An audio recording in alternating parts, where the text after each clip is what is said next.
Call roll. Senator Barnett. Senator Barrett.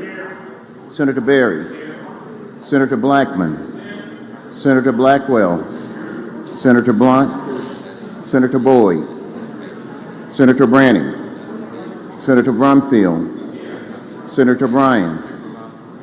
Senator Butler. Senator Carter. Senator Chadzenall. Senator Chisholm. Hey, Senator. Senator DeBar. Senator Delano. Senator England. Senator Fillingane. Senator Frazier. Senator Harkins. Senator Hickman.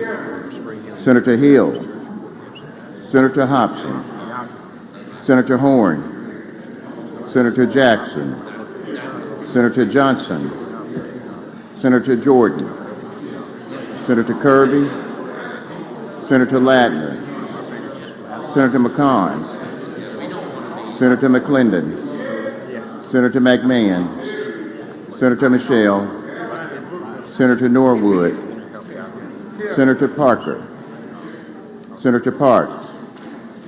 Senator Polk. Senator Rhodes. Senator Robinson. Senator Seymour. Senator Simmons of the 12th. Senator Simmons of the 13th.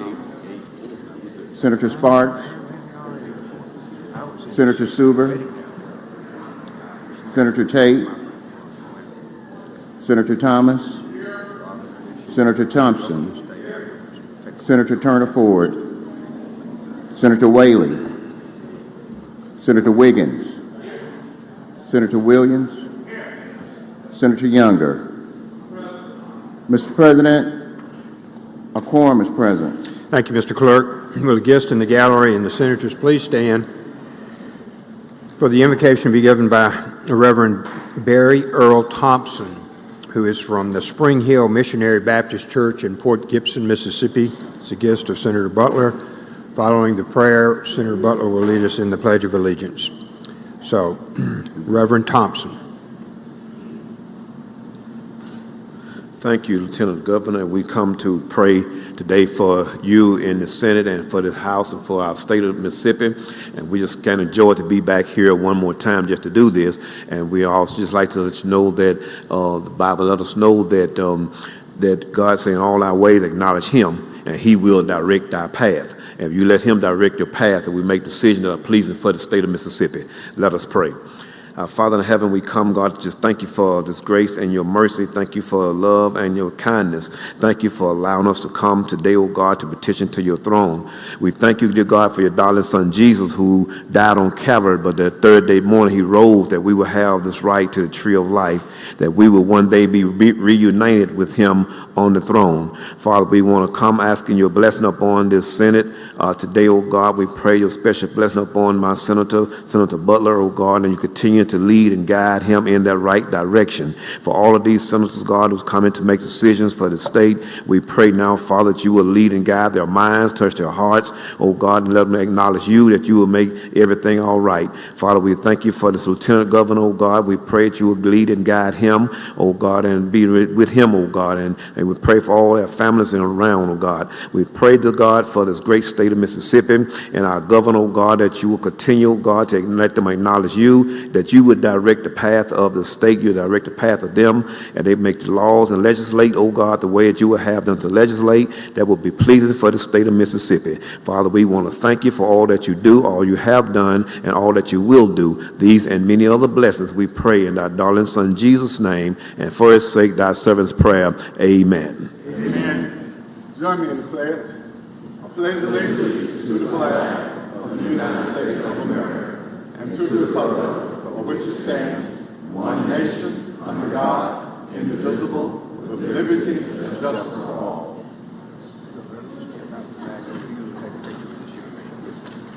Here you go. No, sir.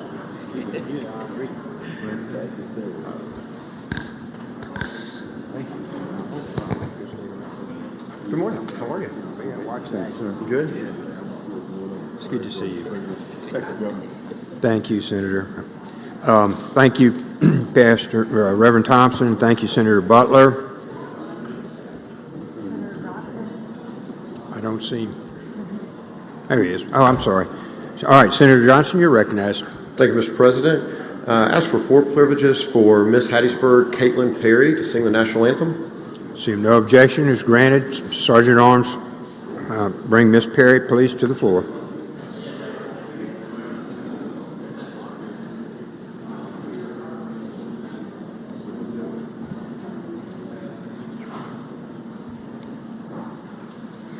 Oh, say, can you see by the dawn's early light what so proudly we hailed at the twilight's last gleaming, whose broad stripes and bright stars through the perilous fight o'er the ramparts we watched were so gallantly streaming, and the rocket's red glare, the bombs bursting in air, gave proof through the night that our flag was still there. Oh, say does that star-spangled banner yet wave o'er the land of the free and the home of the brave?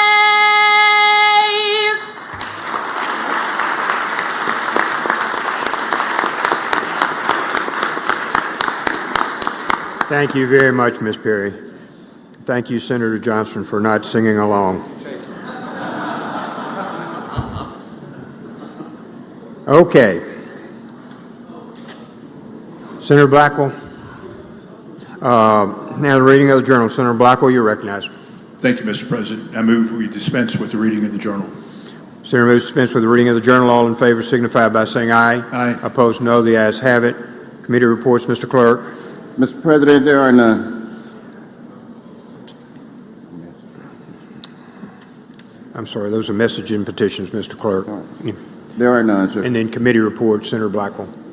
Thank you, Mr. President. I move to dispense with the reading of the committee reports. Dispense with the reading of committee reports. All in favor signify by saying aye. Aye. Opposed, no. The ayes have it. Next, the reading of the titles of bills and resolutions. Recognize Senator Blackwell. Thank you, Mr. President. I move to dispense with the reading of the titles of the bills and resolutions. Senator moves to dispense with the reading of the titles of bills and resolutions. All in favor signify by saying aye. Aye. Opposed, no. The ayes have it. Thank you, Senator Blackwell. Introduction of guest, Senate. Introduction of guest. Senator McMahon, you're recognized for introduction, sir. Good morning, Mr. President. Over at the smokers table, we have a doctor from Lee County, Tupelo today. We would like to welcome Dr. Richmond McCarty. He represents North Mississippi Medical Center at the Saltillo Medical Clinic. He is also a former prior flight surgeon in the United States Air Force. Let's give him a big Senate welcome.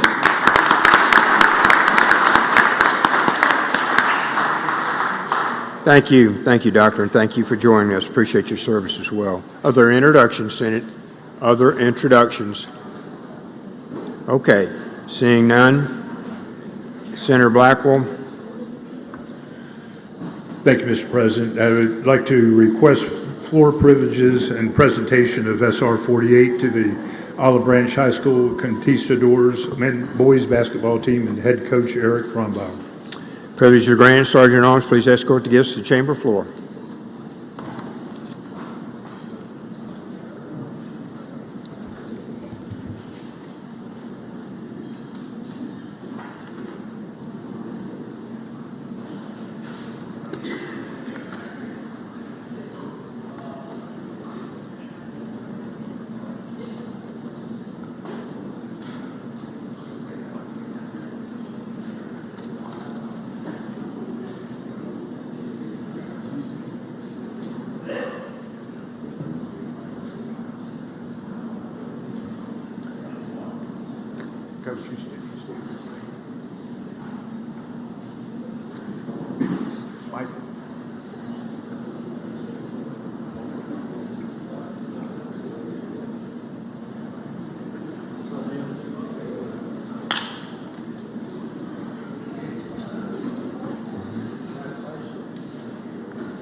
Mr. President, can I have the title read, please? Mr. Clerk, please read the title. Senate Resolution Number 48, a resolution commending and congratulating the Olive Branch High School Conquistadors Keisters boys basketball team and head coach Eric Rumbaugh for winning the MHSAA Class 4A 6A state championship. Now therefore, be it resolved by the Senate of the State of Mississippi that we do hereby commend and congratulate the Olive Branch High School Conquistadors boys basketball team and head coach Eric Rumbaugh for winning the MHSAA Class 6A state championship and extend to the team, coaches, parents, and sponsors our best wishes for continued success. Be it further resolved that this resolution be presented to Olive Branch head coach Eric Rumbaugh and Olive Branch Principal Jacob Stripling for the team, forwarded to the DeSoto County Board of Education, and made available to the Capitol Press Corps.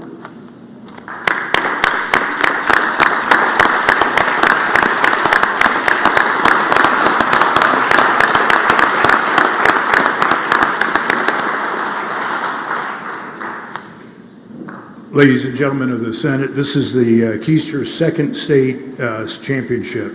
Their other win was in 2018, and they were runner-up in 2019 and 2022. This year's team has 10 seniors. 7 of those seniors will sign college basketball scholarships for the next season. The Keisters ended the season with a 13-game win streak and an overall record of 29-4. And of course, you can't have this success without a good leader. And Coach Rumbaugh is certainly from that. Senator Barr, you got a fellow Michiganer here. As Coach Rumbaugh grew up and graduated from Western Michigan and moved to Mississippi in 2002. This is his 19th year teaching and coaching at Olive Branch.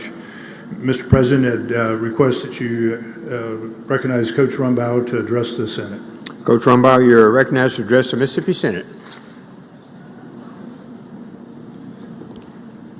I would like to thank you for having us here today and recognizing these boys on their state championship. It was a great year for us. We overachieved all year, and this is a very special group, and we're very proud of them at Olive Branch High School. And again, just thank you again for having us.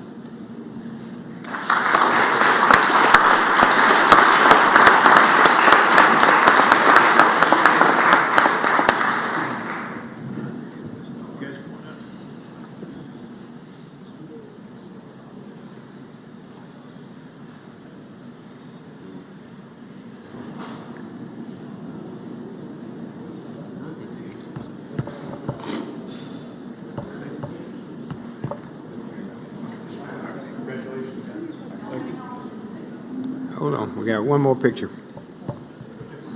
Yep, missed it. Congratulations, y'all. That's quite an achievement. Coach, thank you very much.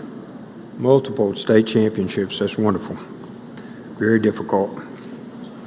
In Mississippi athletics, it is. Senator Hill.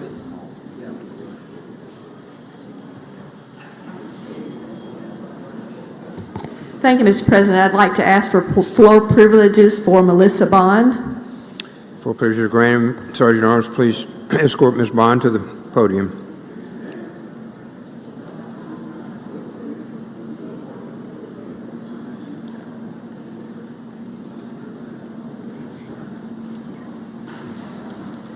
Thank you, Mr. President. I'd like for the clerk to read the title, please. Mr. Clerk, please read the title. Senate Resolution Number 68, a resolution recognizing certified residential appraiser and certified distance education instructor Melissa Bond of Picayune, Mississippi, for developing the first in the nation Mississippi Practical Appraiser Training MPAT program and commending the state's innovative pathway to real estate appraiser licensure.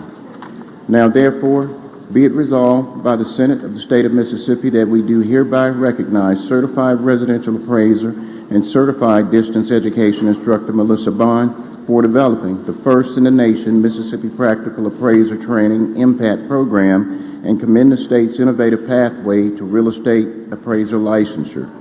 Be it further resolved that this resolution be presented to appraiser educator Melissa Bond, forwarded to the Mississippi Real Estate Appraiser Board, and made available to the Capitol Press Corps.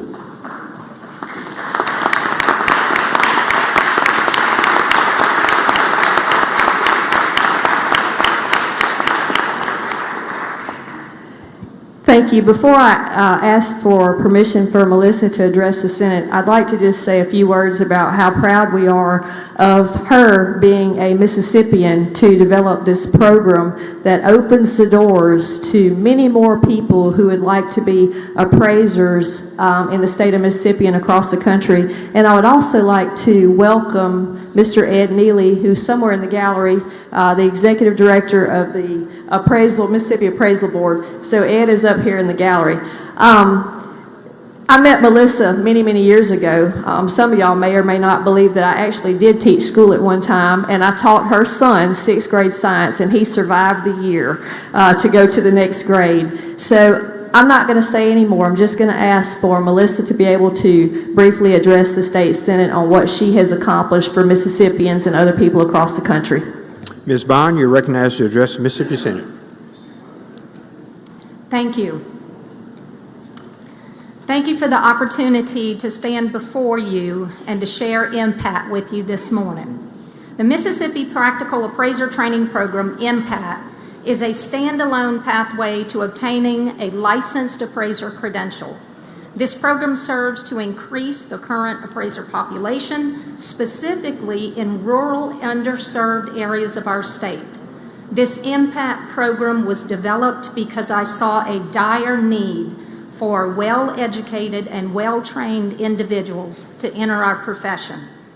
This is my God-given vision for the economic well-being of our state. The development of impact and the pilot program for impact was fully funded through the Appraisal Subcommittee's state support grants opportunity that was presented by Mr. Jim Park, who is the executive director of the ASC. 5 national educators assisted me with the development and the implementation. I'd like to acknowledge them, if I could, please. Diana Jacob, Greg Stevens, Tim Anderson, Pamela Teal, and Craig Morley. These are national leaders. Impact's an education-based program that was designed to offer practical appraiser experience in a controlled environment by employing appraiser theory and methodology for conceptual learning.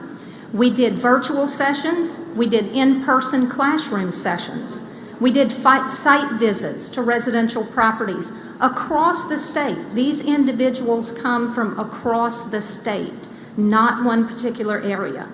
The program is designed to have up to 20 participants, trainees at one time, and the term of this impact program is 9 months. This program purposely seeks out a more diverse group of underrepresented individuals that will better reflect the overall general population of our state. This effort creates a generational growth for diversified and underrepresented real property appraisers. Impact has opened wide the opportunity door for all ethnicities, genders, age groups, etc. Impact was first implemented in January of 2022 with a 73% of the impact participants coming directly from low appraiser capacity areas of our state. There were 33 counties in our state that had 1 or 0 appraisers. That has changed. Participant gender makeup was 50% male, 50% female.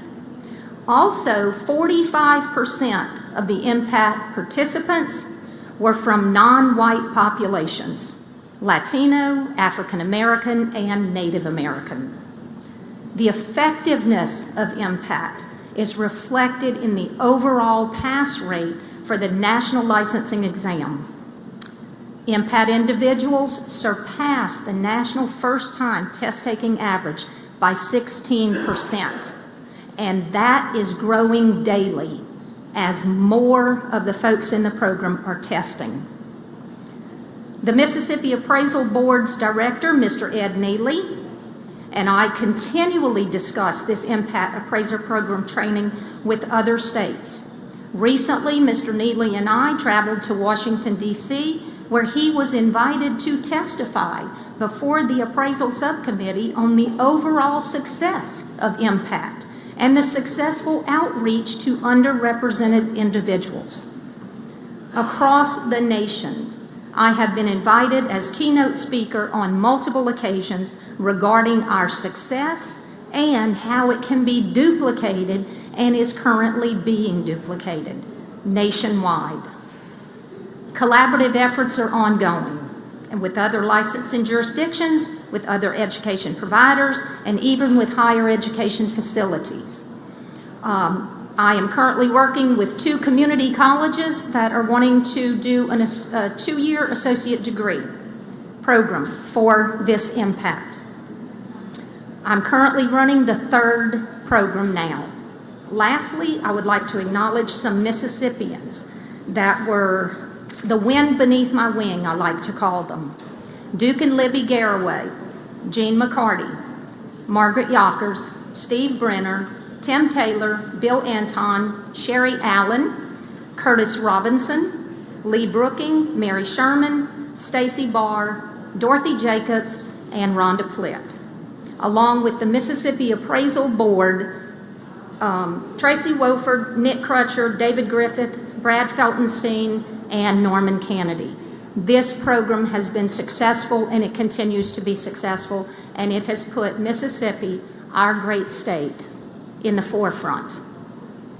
I thank you for this opportunity to have spoken before you, Senator Hill, Senator Ladner. I thank you so much for putting this before the body, and I thank each of you for how you serve us daily. You serve Mississippians, and we appreciate that.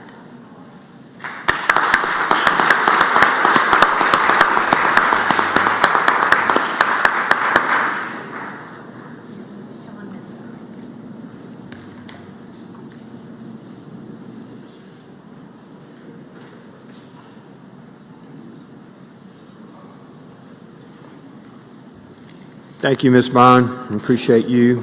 National recognition as well. Senator Williams, for what purpose? Introduction out of order, Mr. President. Please proceed. Senator, if you wouldn't mind joining me in the North Gallery, I'd like to ask Mr. and Mrs. Cole Spivey to stand. You may remember them. They were a few pages a few years ago, and you see what can happen. They are Mr. and Mrs. Cole Spivey. They're great Mississippi State students up from a place called Starkville. And if you hadn't heard, that was officially the best small town in the South. Let's give them a warm Senate welcome.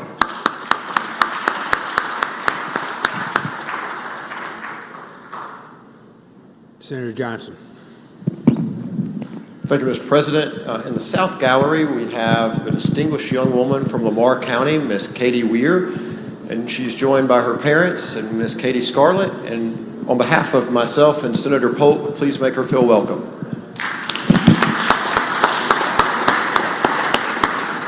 Welcome. You're welcome to the Senate. We're glad you're here. Any other introductions? Seeing none, we're going to move to the calendar. Senator Hobson.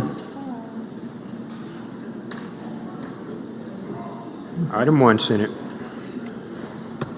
Thank you, Mr. President. I ask we go to item 1 on the, I'm sorry, I'd ask we skip item 1, have it retain its place, and then I would go and move that we take up items 2 and 3 in block. 2 and item 1 retains its place upon the calendar. Item 2 and 3 in block. Anyone object to that process? Seeing none, Senator, you're ready. Mr. Clerk, please read the titles. Number 1824, Appropriation Educational Television Authority 4. House Bill Number 1825, Appropriation Library Commission. I make usual motion. Usual motion. All in favor signify by saying aye. Aye. Opposed, no. The ayes have it. We're ready. Senator Hobson. Move adoption of strike all and actually recognize Senator DeBar to explain. Senator Barr, you're recognized to explain the strike all.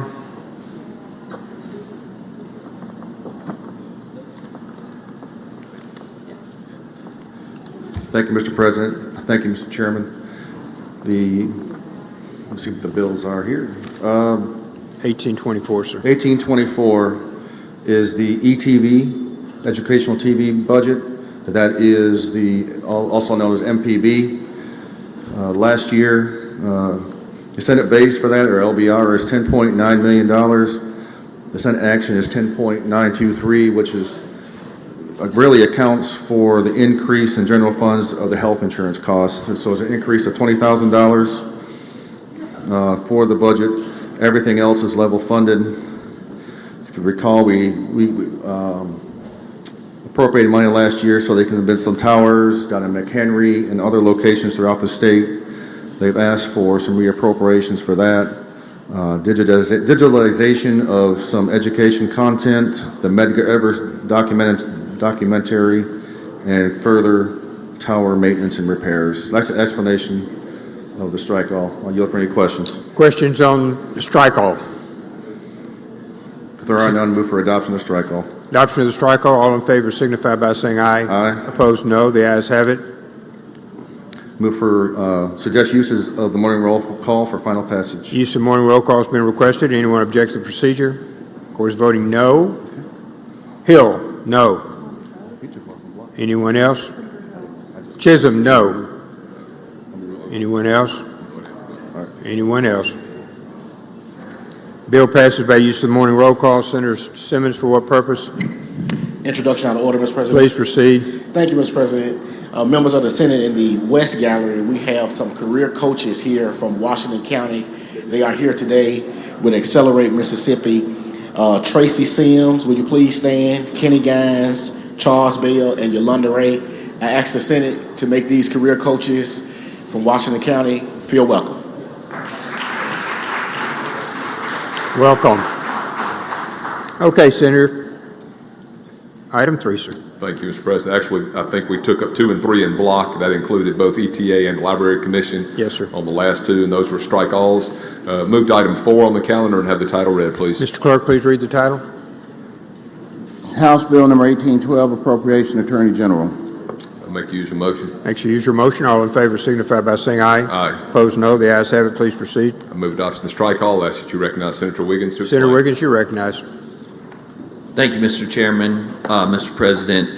So Senate action on the Attorney General is $39,284,585, and that represents LBR plus the increase for health insurance. I will also note the salary included statewide elected official pay raise to the tune of $25,855, and also added back 4 critical positions in the Attorney General's office. So with that, be happy to answer any questions. Questions on the bill? Questions on the bill? Seeing none, Senator? Move passage on the morning roll call, Mr. President. It's a strike all, Senator. Move adoption of the strike all, Mr. President. All in favor signify by saying aye. Aye. Opposed, no. Now we're ready, sir. Move passage on the morning roll call, Mr. President. The morning roll call has been requested. Anyone object? Wish to record as voting no. Present.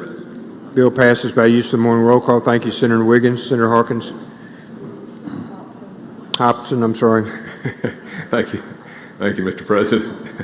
I ask to take up items 5 through 8 in block. That's my motion. 5 through 8 in block. Anyone object to that procedure? Seeing none is granted. Thank you. Ask the titles be read for all Mr. Clerk, items. please read the titles. House Bill number 1814, appropriation, Capital Post-Conviction Counsel Office of. House Bill number 1815, appropriation, District Attorneys and Staff.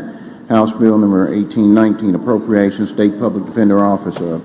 House Bill number 1820, appropriation, Supreme Court, Court of Appeals and Trial Judges Services. I move adoption of the strike alls on all items.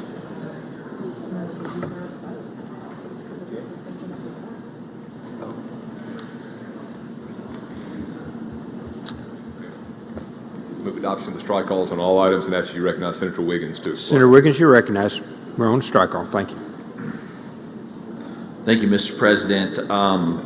I'm going to go through the numbers real quick for each of the bills, and then I will have some comments on individual ones. And the numbers that I am presenting to you include the health insurance increase that's been included. So on the Office of Capital Conviction, $2,017,733 is Senate action. On district attorneys and the staff, the Senate action is $31,358,475. On Office of the Public Defender, $4,114,989. On the Supreme Court, we had different agencies or different divisions. I'll just run through that real quick. On Supreme Court Services, $8,380,006. Administrative Office of the Courts, $44,314,823. On Board of Bar Admissions, $359,694. And on the Continuing Legal Education, $159,397. And on the Trial Judges, $36,555,797,000. I wanted to go back to on a couple ones on specifically to the district attorneys and the staff. There is included $371,679, which is providing for the two full-time ADAs from House Bill 1020 last year, and also on the district attorneys. Let's see, there's a step increases, and so we're funding, and under the DA salaries, it's based on years, and so what we have in here is those assistant DAs who, based on their years of experience, are due the increase in their salaries, and so that's included in here.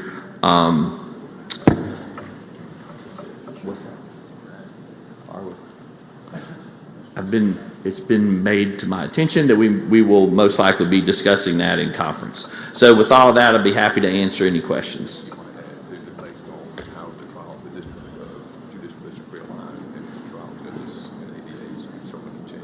Okay. And the point that the chairman is making is that, yes, as we're going through on the judicial redistricting, that it is open to change because of the changing districts. As I mentioned yesterday, we actually have, right now, we have a net of one chancellor, a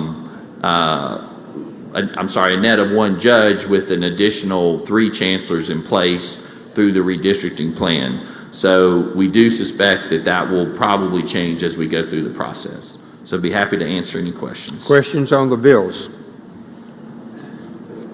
Seeing none, we're ready for, you're on strike calls, I believe. So. Move adoption of the strike calls, Mr. President. All in favor signify by saying aye. Aye. Opposed, no. The ayes have it, Senator. I move passage on the morning roll call, Mr. President. Use of morning roll call has been requested. Anyone object to the procedure? Who's voting no? Present. Present. Branning.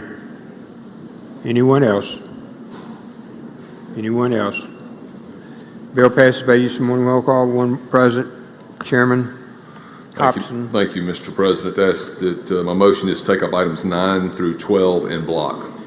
9 through 12, Senate. Anyone desire to remove one of those? All in favor signify by saying aye. Aye. Opposed, no. The ayes have it. You're ready, Senator. Thank you. Ask the titles be read. Mr. Clerk, please read the titles. House Bill number 1800, Appropriation Medicaid Division of. House Bill number 1797, Appropriation Human Services Department of. House Bill number 1794, Appropriation Child Protection Services Department of. House Bill number 1809, Appropriation Rehabilitation Services Department of. Make use of motion. Senator makes use of your motion. All in favor signify by saying aye. Aye. Opposed, no. The ayes have it. Please proceed, Move Senator. adoption of the strike call and ask to be recognized to explain. You're recognized to explain the strike Thank calls. you, Mr. President. These 4 bills in front of you, first Division of Medicaid, final action or Senate action is $7,604,021,988. Of that, $846,481,498 is what we have in general funds. This is likely to go up significantly as we get into conference. I met with the Medicaid director yesterday, and still, those numbers, as most of you know that have dealt with Medicaid, they change quickly and often, but we're trying to get the best number possible, and certainly there's a good chance that our Medicaid general funding, regardless of Medicaid plans that are out on the table, will go up. and the FMAP has gone down, so that's one factor in that bill.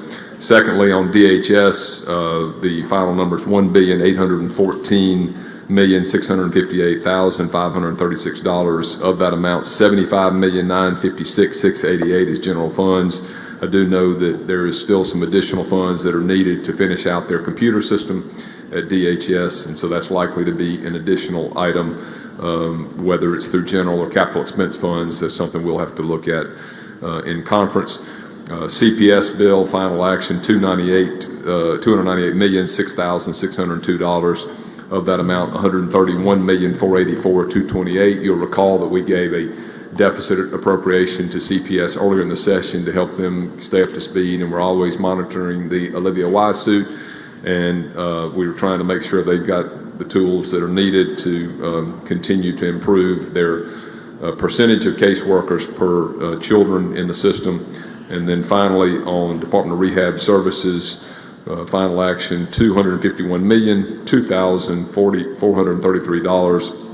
General fund portion, $31,663,477.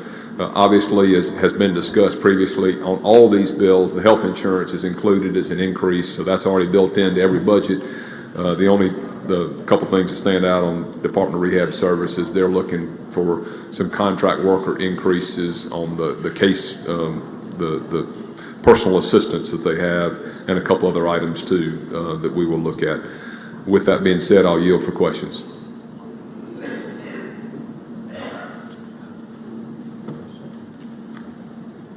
Questions? Yes, we have one. Senator Blunt. Yes, for a question, Mr. President. You, yes, Senator? Senator Blunt's recognized. Thank you, Mr. President. Mr. Chairman, my question relates to the Department of Human Services and Child Protection Services. I think in the past, DHS has allocated some of the funding they received for TANF to support the Child Protection Services. Is that the current proposal? Yes. And is that, I think it's been $20 million in the past where we take TANF money to essentially fund the ongoing operations of CPS? I don't, to fund CPS? Yes. Yeah, we've split them totally now.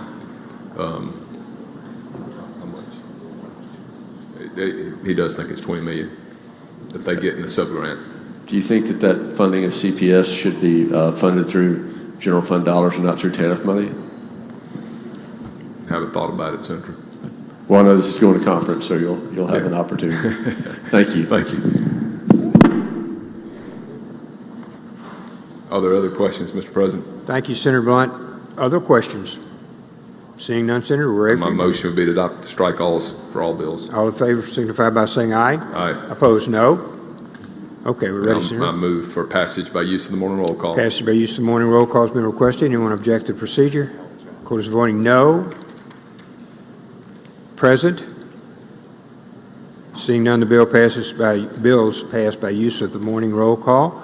Senator, we're on 13. As we go to item 13 and have the title read. Mr. Clerk, please read the title. House Bill number 1796, appropriation, Health Department of. I make the usual motion. Senator makes the usual motion. All in favor signify by saying aye. Aye. Opposed, no. The ayes have it. Move adoption of the strike all and ask that you recognize Senator Hill to explain. Senator Hill, you're recognized to explain the strike all. Thank you, Mr. President. The Health Department appropriation is $120,460,080 over LBR. That increase is based on $120 million in special funds through the Health Department for rural water for them to draw down their federal funds, and the other $460,000 is mainly insurance and other small technical increases for the department. If there are no questions, my motion would be passage on the morning roll call. Questions? Seeing none, we have to do the strike all first, Senator Hill. Yes. We have to adopt the strike all first, ma'am. Yeah. Motion to adopt strike all. All in favor signify by saying aye. Aye. Opposed, no. The ayes have it. Now we're ready for your motion. Now my motion would be for passage on the morning roll call. Use of the morning roll call has been requested. Anyone object? Procedure, wish to be recorded as voting no. Present. Seeing none, the bill passes by use of morning roll call. Senator Hobson. My motion is that we take up items 14 through 18 in block. 14 through 18 in block, Senate. Anyone wish to remove one? All in favor signify by saying aye. Aye. Opposed, no. The ayes have it. Please proceed, sir. Thank you. I ask the titles be read. Mr. Clerk, please read the titles. House Bill 1782, Appropriation Port Authority State. House Bill 1785, Appropriation Pat Harrison Waterway District. House Bill 1786, Appropriation Pearl River Valley Water Supply District. House Bill number 1790, Appropriation Tongue Bigby River Valley Water Management District. House Bill number 1792, Appropriation Yellow Creek State Inland Port Authority. I make the usual motion. Senator makes the usual motion. All in favor signify by saying aye. Aye. Opposed, no. The ayes have it. I move adoption of the strike-alls and ask to be recognized to explain them. You're recognized to explain all strike-alls. Thank you, Mr. President. State Port Authority at Gulfport, final action $59,080,240. All these, by the way, are special funds. Next is the Pat Harrison Waterway District, final action $7,056,595. Next is Pearl River Valley Water Supply District, final action $19,423,699.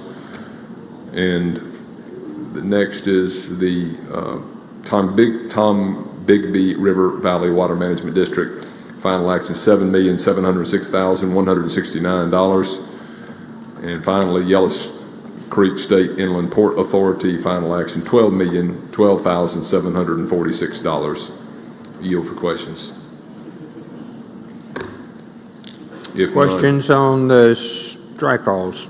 If none, I move adoption of the strike-alls. All in favor signify by saying aye. Aye. Opposed, no. The ayes have it. Senator, ready. Thank you. Now I move for passage by use of the morning roll call. Use of the morning roll call has been requested. Anyone object to the procedure? Court is voting no. Present. Seeing none, the bill is passed by use of the morning roll call. Number 19, Senator. Thank you. Ask the title be read. Mr. Clerk, please read the title. House Bill number 1826, Appropriation Transportation Department. Make the usual motion. All in favor signify by saying aye. Aye. Opposed, no. Move Ayes have adoption. it. Thank you. I'm sorry, Mr. President. Go. Move adoption of the strike call and ask to recognize Senator Branning to explain. Senator Branning, you're recognized to explain the strike call, 1826, number 19, Senate.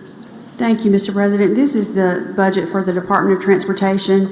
The Senate action will be $1,418,308,000. This includes level funding, or I would say the LBR, plus health insurance. The additional for health insurance is like $705,000. There is a reauthorization in their budget for funds that we appropriated them last year for additional capacity projects, the amount that has not been spent to date. So there's just some reauthorization language for that. With that, I'm happy to yield for questions. Questions? Senator Parker, for what purpose, sir? Question. Are you for a question, Senator Yes. Branning? Senator Parker is recognized for a question.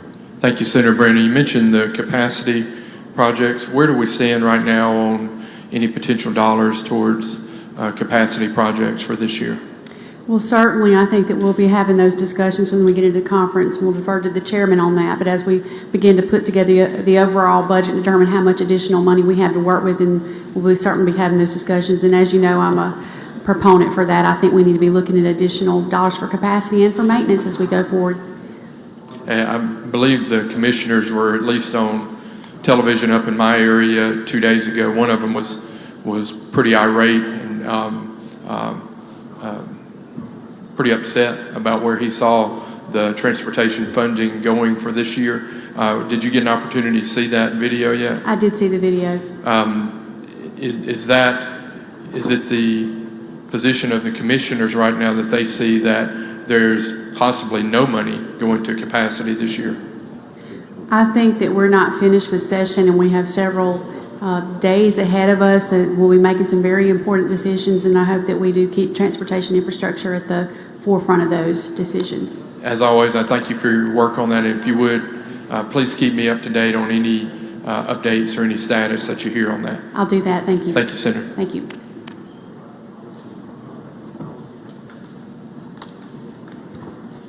Thank you. All in favor signify by saying aye. Opposed, no.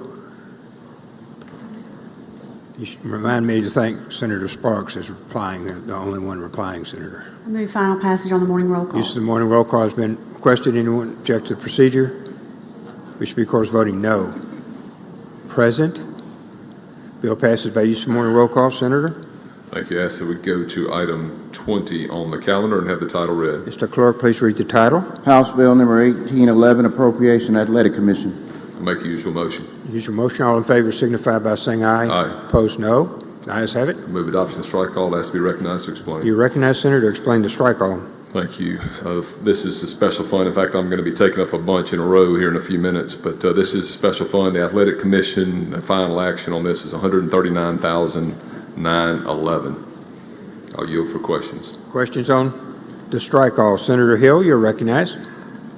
For what purpose, ma'am? Question. Are you for a question, Senator? I yield. Senator Hill, recognized for a question on this bill. Is this the High School Athletic Association Fund? No. What is this? The State Athletic Commission that puts on athletic events from time to time in the state. Used to be a lot of boxing matches and things of that sort. They're in charge of regulating any sporting state-supported events such as that. Okay, thank you. Yep, thank you, Senator. Thank you, Senator Hill. Any other questions? Seeing none, Senator? My motion is adoption of strike All all. in favor signify by saying aye. Aye. Opposed, no. The ayes have it. I'll Senator? move passage by use of morning roll call. Use of morning roll call has been requested. Anyone object to the procedure? The court is voting no. Present? Seeing none, bill passes by use of morning roll call. Senator? Let's go to item 21, have the title read. Mr. Clerk, please read the title. House Bill number 1813, Appropriation Auctioneers Commission. I'll make the usual motion. The usual motion. All in favor signify by saying aye. Aye. Opposed, no. The ayes have it, Senator. This is the Auctioneers Commission, final action, $117,462. Yield for questions if there are any. Questions? Seeing none, sir. My motion is adoption by use of morning roll call. All in adoption by use of the morning roll call. Anyone object to the procedure? Wish to be, of course, voting no. Present? Bill passes by use of the morning roll call. Thank you, Senator. Thank you. My motion now is to take up items 22 through 28 in block. One moment.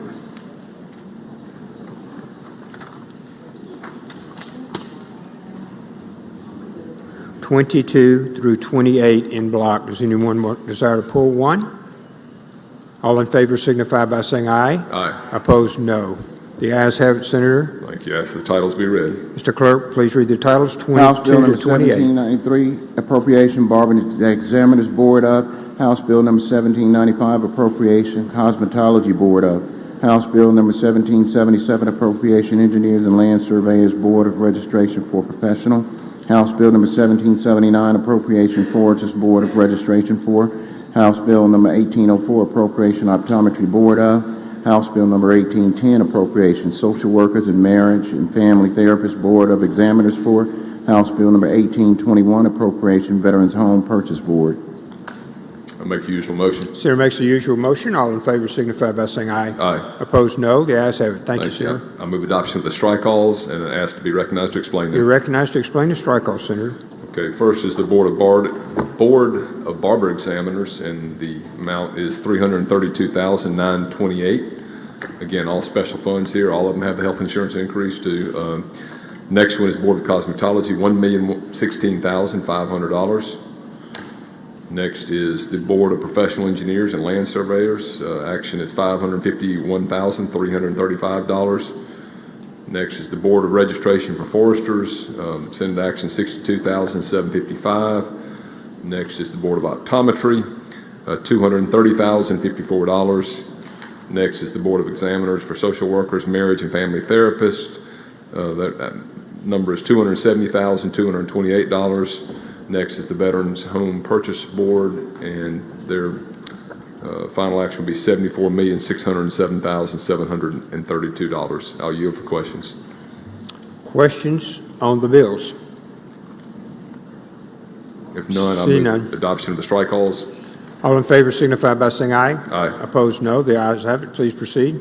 Now I'll move passage by use of the morning roll call. Use of morning roll call has been requested. Does anyone object to that procedure? Court is voting no. 24, present, Hill. Anyone else?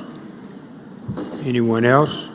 Bill passes by use of the morning roll call. 29, Senator. Thank you. I would ask that we take up items 29 through 35 in block. 29 through 35 in block. Senate, does anyone wish to remove one of those? All in favor signify by saying aye. Aye. Opposed, no. The ayes have it, Senator. I ask that the titles be read. Mr. Clerk, please read the titles. House Bill number 1801, Appropriation Medical License Board of. House Bill number 1803, Appropriation Nursing Board of. House Bill number 1802, Appropriation Nursing Home Administrators Board of. House Bill number 1805, Appropriation Physical Therapy Board. House Bill number 1806, Appropriation Psychology Board of. House Bill number 1799, Appropriation Insurance Department of. House Bill number 1798, Appropriation Fire Academy. Make the usual motion. Senator makes the usual motion. All in favor signify by saying aye. Aye. Opposed, no. The ayes have it. Please proceed, Senator. Move adoption of all strike calls and ask that you recognize Senator Parker to explain. Senator Parker, you're recognized to explain. Thank you, Mr. Chairman. Thank you, Mr. President. Most of these that we've taken up in block here are special funds. I'll make a couple of comments about insurance department in a moment, but medical licensure board, final action by the Senate, including health progressions, is $4,054,088. The nursing board, the final action is, I think I can find it now, go this way, is $5,069,202. The final action nursing home administrator board is $205,994. The physical therapy board is $327,681. Psychology board, $160,063. Insurance department,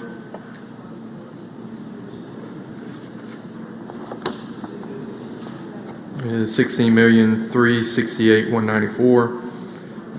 The fire academy is $6,354,428. All of these, again, at this point, just have the insurance progressions. We've met with all of these groups, and we have an agreement with the House on contractual things. We were hoping most of these, go ahead and get these to final action today, but it looks like all of them are going to conference. I yield for any questions on this group. Questions on any of the bills? Seeing none, I move adoption of the strike calls. All in favor signify by saying aye. Aye. Opposed, no. The ayes have it. Senator? Move passage by use of morning roll call. Use of morning roll call has been requested. Any object to the procedure? Voting no. Present. Seeing none, the bill is passed. Senator Hobson? Thank you, Mr. President. I ask that we take up items 36 through 38 in block. 36 through 38 in block, Senate. Anyone wish to remove one? All in favor signify by saying aye. Aye. Opposed, no. The ayes have it, Senator. Thank you. I ask that the titles be read. Mr. Clerk, please read the title. House Bill number 1818, Appropriation Public Employees Retirement System. House Bill number 1787, Appropriation Public Service Commission. House Bill number 1788, Appropriation Public Utility Staff. I'll make the usual motion. Make the usual motion. All in favor signify by saying aye. Aye. Opposed, no. The ayes have it. Please proceed. Move adoption of the strike calls. Ask that you recognize Senator Parker to explain. Senator Parker, you're recognized. Thank you, Mr. President. I'll mention 37 and 38 first. The Public Service Commission Senate action is $5,383,291. And on Senate Bill 1788, Public Utility Staff, final action, $2,555,931. Again, these are just insurance progressions at this point, and like before, we've got an agreement on the contractual issues that we will be finishing up in conference. On 1818, the Public Employees Retirement System, just want to mention one thing. We added a provision in Section 7 of this bill that's going to allow for webcasting, and we're going to provide some dollars to the PERS board to get this equipment and allow them to not only be able to webcast their meetings, but also archive those so we can go back and see the actions that are taking place on there. So, yield for any questions. Questions? If there are none, move adoption of the strike calls. All in favor signify by saying aye. Aye. Opposed, no. The ayes have it, Senator. Ready for your motion. No questions. I move passage by use of morning roll call. Use of morning roll call has been requested. Anyone object to procedure? Voting no. Present. Seeing none, the bill passes. Thank you, Senator Parker. Senator Hobson. Ask that we go to 39 and have the title read. Mr. Clerk, please read the title. House Bill number 1791, Appropriation, Wildlife, Fisheries, and Parks, Department of. Make the usual, I'm sorry, ask the titles be read. Title be read. We did that, sir. I'm sorry, usual motion. All in favor signify by saying aye. Aye. Opposed, no. The ayes have it. Move adoption of strike all and ask you to recognize Senator Delano to explain. Senator Delano, you're recognized to explain. Thank you, Mr. President. Thank you, Mr. Chairman. This is the Wildlife, Fisheries, and Parks budget. Senate action is $83,390,000, God bless you, and $70. That is $8.2 million over LBR. That in general funds is just for insurance increases, and then there's $8,207,806 of special funds that are coming in through the wildlife enhancement funds from the stewardship funds, excuse me. So that's an explanation of the strike all. Yield for any questions? Questions on the strike all? If there are no questions, move for adoption of the strike all. Seeing no questions, all in favor signify by saying aye. Opposed, no. The ayes have it. Now we're on the motion, Senator. Motion to be titled sufficient to pass. Strike all. No, that I'm sorry. I did it. We're in there. We're in the House. Use of the morning roll call for final passage. Okay, there you go. Use of the morning roll call has been requested. Anyone object to the procedure? Of course, voting no. Present? Seeing none, the bill passes by use of the morning roll call. Thank you, Senator Delano. Senator Hobson. Ask to go to item 40 and have the title read. Mr. Clerk, please read the title. House Bill number 1776, Appropriation, Archives, and History, Department of. I'll make the usual motion. Senator makes the usual motion. All in favor signify by saying aye. Aye. Opposed? No. The ayes have it, Senator. Thank you. I move adoption of the strike all and ask to be recognized to explain. You're recognized to explain the strike all, Senator. Thank you, Mr. President. This is Department of Archives and History. Senate action be $24,601,946. The general fund portion, $11,663,588. I know the Department of Archives and History has several things going on with projects around the state, and those will certainly be reviewed in the appropriations process. A lot of those will probably require capital expense funds because they're one-time projects, but those will be considered based on where we are with CEF and general funds. I'll yield for questions if there are any. Questions? We have questions. Senator Hill, for what purpose, ma'am? I have an amendment. Okay, would you please bring your amendment to the Secretary, Senator Horn? For what purpose? Question. You for a question, Senator? I yield. Please proceed. Thank you, Mr. President. Thank you, Mr. Chairman. Senator, I know that there have been some discussions about assisting the Mississippi Museum of Art. About what? There have been some questions about assisting the Mississippi Museum of Art and possibly putting those funds in archives budget. Has that been done at this point? Not at this point, but there have been discussions about that, yes. Okay. Thank you, Mr. Chairman. Just moving those from, I think we had an NDA over Arts Commission, pardon me, to Archives and History. Yeah, I know. I'm sorry, say again? Your request, or the request that has been made, is to remove those funds. We had budgeted those in the Arts Commission. I thought at one point we even had them in NDA, but moved them over to Archives and History instead. Yes, sir. Yeah. I think wherever they end up, I think according to my discussions with those at the museum they would like the funds, but whether it's an Archives and History, Arts, MDA, whatever, is that they would have some access to funds.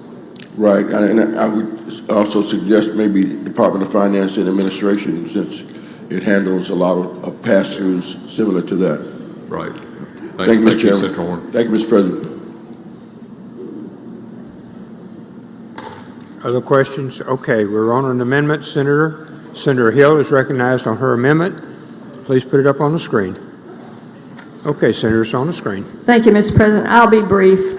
Across the country, we have had a trend in cancel culture and cleansing of historical monuments and figures and things And the Department of Archives and History, many new senators may not know that they have a self-perpetuating board. The board members appoint their own board members. We don't have any appointments, or the governor, the lieutenant governor doesn't have any appointments to this board. So they're basically untouchable. They do whatever they want to do, and they appoint their own members. I've written a couple of letters to the Department of Archives and History asking them to display the statue that was removed from the Capitol of the former Governor Bilbo in its historical context in one of the museums, either the Museum of Mississippi History or the Civil Rights Museum.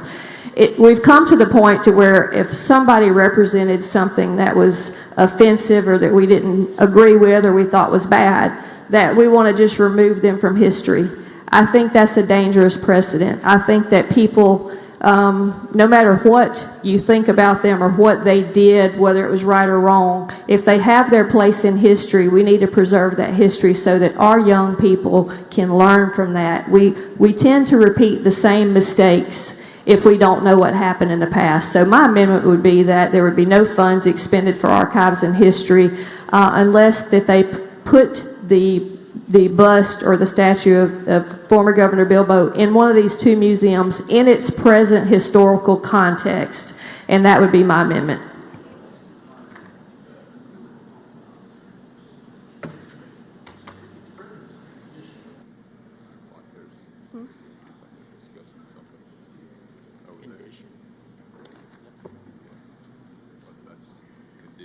Grafting general language into an appropriations bill.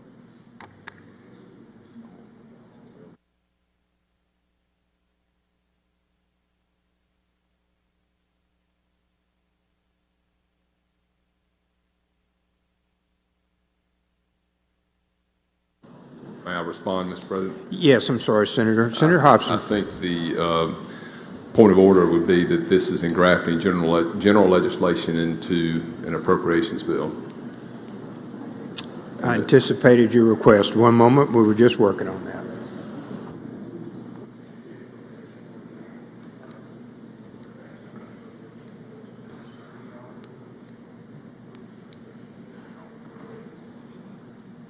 Where is that mic?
Thank you, Senator Hobson. The point is not well taken. Senator Hill. Point of order was not well taken. Senator Hill, we're ready. If I may respond now. You may, please. Thank you, Mr. President. The concern that we would have for adopting the amendment is that we would start dictating to archives and history based on our on decisions we make here as to how history should be interpreted. I'd rather allow them to be able to make those decisions on their own, number one. Number two, I would point out to you that we do confirm, as we said in AET yesterday, we have the authority to advise and consent on the appointments that are suggested and made to the department. So we had two, I think, came up yesterday in AE2, at least two, maybe three that came up yesterday. So we do have the authority if we don't like the persons that are being recommended for that board, or we think they have some predispositions to do something that are inappropriate, we certainly have the ability to address those at that time. So I would ask you to vote against the amendment. Senator Hill's recognized to close, please. Adopting this amendment would not be telling them how to write history. It would just be telling them to include the history of a two-time governor and I believe a three-time U.S. Senator in the proper historical context. And that's left up to them to write the historical context from the documentation and the history that's there. So all this amendment does is require them to include it in one of these two museums in its historical context for a point of historical reference. It doesn't tell them what to say, how to display it. It just tells them to display it as a point of historical reference for public viewing. And I would ask for adoption of the amendment. Okay, we have a motion then, Senator? Motion to adopt the amendment? Motion to adopt the amendment. Okay, all those in favor signify by saying aye. Opposed, no. No! Amendment is defeated. Senator Hobson, we're back on the bill. Thank you. I think I proved my case. If there are other questions, I'll yield at this time, Mr. President. Seeing none, we're ready for your motion, sir. My motion is adoption of the strike all. All in favor signify by saying aye. Aye. Opposed, no. The ayes have it, Senator. We're on the bill. Now I'll move passage by use of the morning roll call. Use of morning roll call has been requested. All in favor, does anyone object to the procedure? I'm sorry. Of course, voting no. Present. Present. Blunt. Present. Ladner. Present. I'm sorry. Chisholm. No. Hill. No. Anyone else? Anyone else? See no one else, we'll go to 41, Senator. Thank you. I ask that we take up items 41 through 47 in block. 41, Senate through 47. Does anyone want to pull one of those? Anyone? All in favor signify by saying aye. Aye. Opposed, no. The ayes have it, Senator. Thank you. I ask that the titles be read. Mr. Clerk, please read the titles. House Bill number 1822, Appropriation Arts Commission. House Bill number 1778, Appropriation Environmental Quality Department of. House Bill number 1780, Appropriation Forestry Commission. House Bill number 1781, Appropriation Grand Gulf Military Monument Commission. House Bill number 1783, Appropriation Marine Resources Department of. House Bill number 1784, Appropriation Oil and Gas Board. House Bill number 1789, Appropriation Soil and Water Conservation Commission. I'll make the usual motion. Senator makes the usual motion. All in favor signify by saying aye. Aye. Opposed, no. The ayes have it. Please proceed, Senator. Now I'll move adoption of the strike alls and ask that you recognize Senator McConn to explain. Senator McConn, you're recognized to explain the bill. Thank you, Mr. President. As you've heard along the way, the majority of the Senate action right now is basically just putting in the insurance cost. We'll start with our bills here, 1822, which is going to be your Arts Commission. Your Senate action is going to be $4,193,371. Of that, $3,240 is going to be the amount for the insurance cost on that one. Department of Environmental Quality, we're looking at $264,346,064. Of that, $93,690 is going to be your increase for the insurance cost above base. Your Forestry Commission, we're looking at $28,333,917. Of that, you're looking at $62,100 as your insurance cost addition over our base that was set. Your Grand Gulf Military Park, $442,667. Of that, $1,080 is your addition for insurance costs above your base. We're going to go to Department of Marine Resources, which is $1,783. You're going to see that your Senate action is going to be $174,231,758. Of that, $42,390 is going to be the total amount above for insurance costs above our base. Additionally, you have a tidelands budget that goes along with the marine resources. Of that, you're looking at $12,455,247. There is no addition or reduction there. That is the base cost itself. On your oil and gas board, $1,784, $2,807,932. Of that, you're looking at $8,640 being the total amount above base for insurance cost additions. And lastly, soil and water conservation is $25,343,560. Of that, $3,240 is the total amount above base for the increase in insurance. Mr. President, I would answer questions at this time. Questions on the bills? Seeing none, Senator. If there's no other questions, I would move for adoption of strike all. All in favor signify by saying aye. Aye. Opposed, no. All right, with that, I would suggest use the morning roll call for final passage. We have two questions, please. First, Senator Barnett. For what purpose, sir? Introduction out of order, Mr. President. One moment, we'll finish the bill, and I'll come back to you, Senator. Pardon me? Okay. Senator Any other questions? Whaley? No, we're good on the questions. So, all right. Use of the morning roll call has been requested. Anyone object to the procedure? Court is voting no. Present. Seeing none, the bill's passed. Senator Barnett, you're recognized for introduction, sir. Thank you, Mr. President. Ladies and gentlemen of the Senate, if you direct your attention to the East Gallery, we have with us some hard-working individuals from Jones County career coaches. And if you all would please stand, let the Senate make you welcome. That's Ms. Colin Leggett, Ms. Shatora Sanders, and Ms. Kaylin Patterson. Will y'all please stand? Let's make you welcome.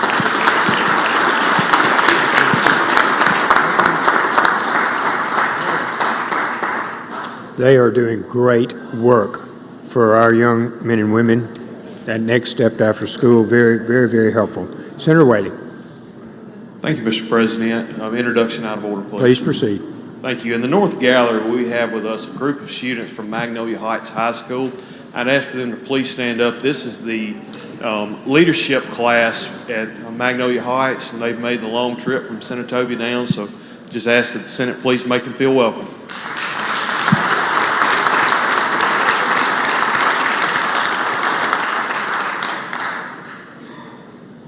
Welcome to the Senate. We're pleased to have you here. Senator Chisholm, for what purpose, ma'am? Thank you, Mr. President. Introduction out of order. Please proceed. If you'll bring your attention to the West Gallery, a very dear friend, constituents of mine, Miss Meg Thomas. Will you please make her welcome? We are career coaches. I think we have 2 career coaches with her, or we do have some career coaches that are with her. Please make them welcome too. Thank you. Thank you, and thank you so much for career coaches. They've been great. All right, 48, Senator. Thank you, Mr. President. I ask that we take up items 48 through 50 in block. 48 to 50 in block. Any senator wish to remove one? All in favor signify by saying aye. Aye. Opposed, no. The ayes have it, Senator. Ask the titles be read. Mr. Clerk, please read the titles. House Bill 1817, Appropriation Legislative Expenses. House Bill 1808, Appropriation Real Estate Commission and Appraisal Licensing and Certification Board. House Bill 1807, Appropriation Real Estate Appraisal Licensing and Certification Board. Make the usual motion. Senator makes the usual motion. All in favor signify by saying aye. Aye. Opposed, no. The ayes have it. Thank you, Mr. President. I move adoption of the strike-alls and ask to be recognized to explain. You're recognized to explain the strike-all, Senator.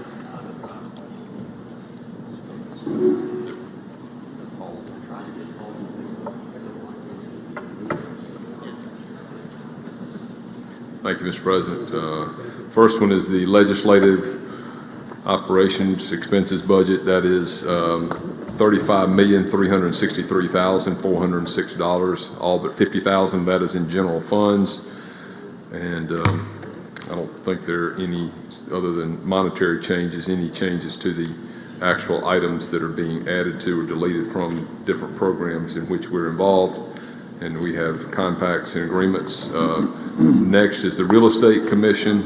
Their final action, $1,764,116. That's all special funds, no general funds there. And then finally is the Real Estate Board, and that would be $497,940. Again, all special funds for the Real Estate Appraisal Board, Appraisal Board.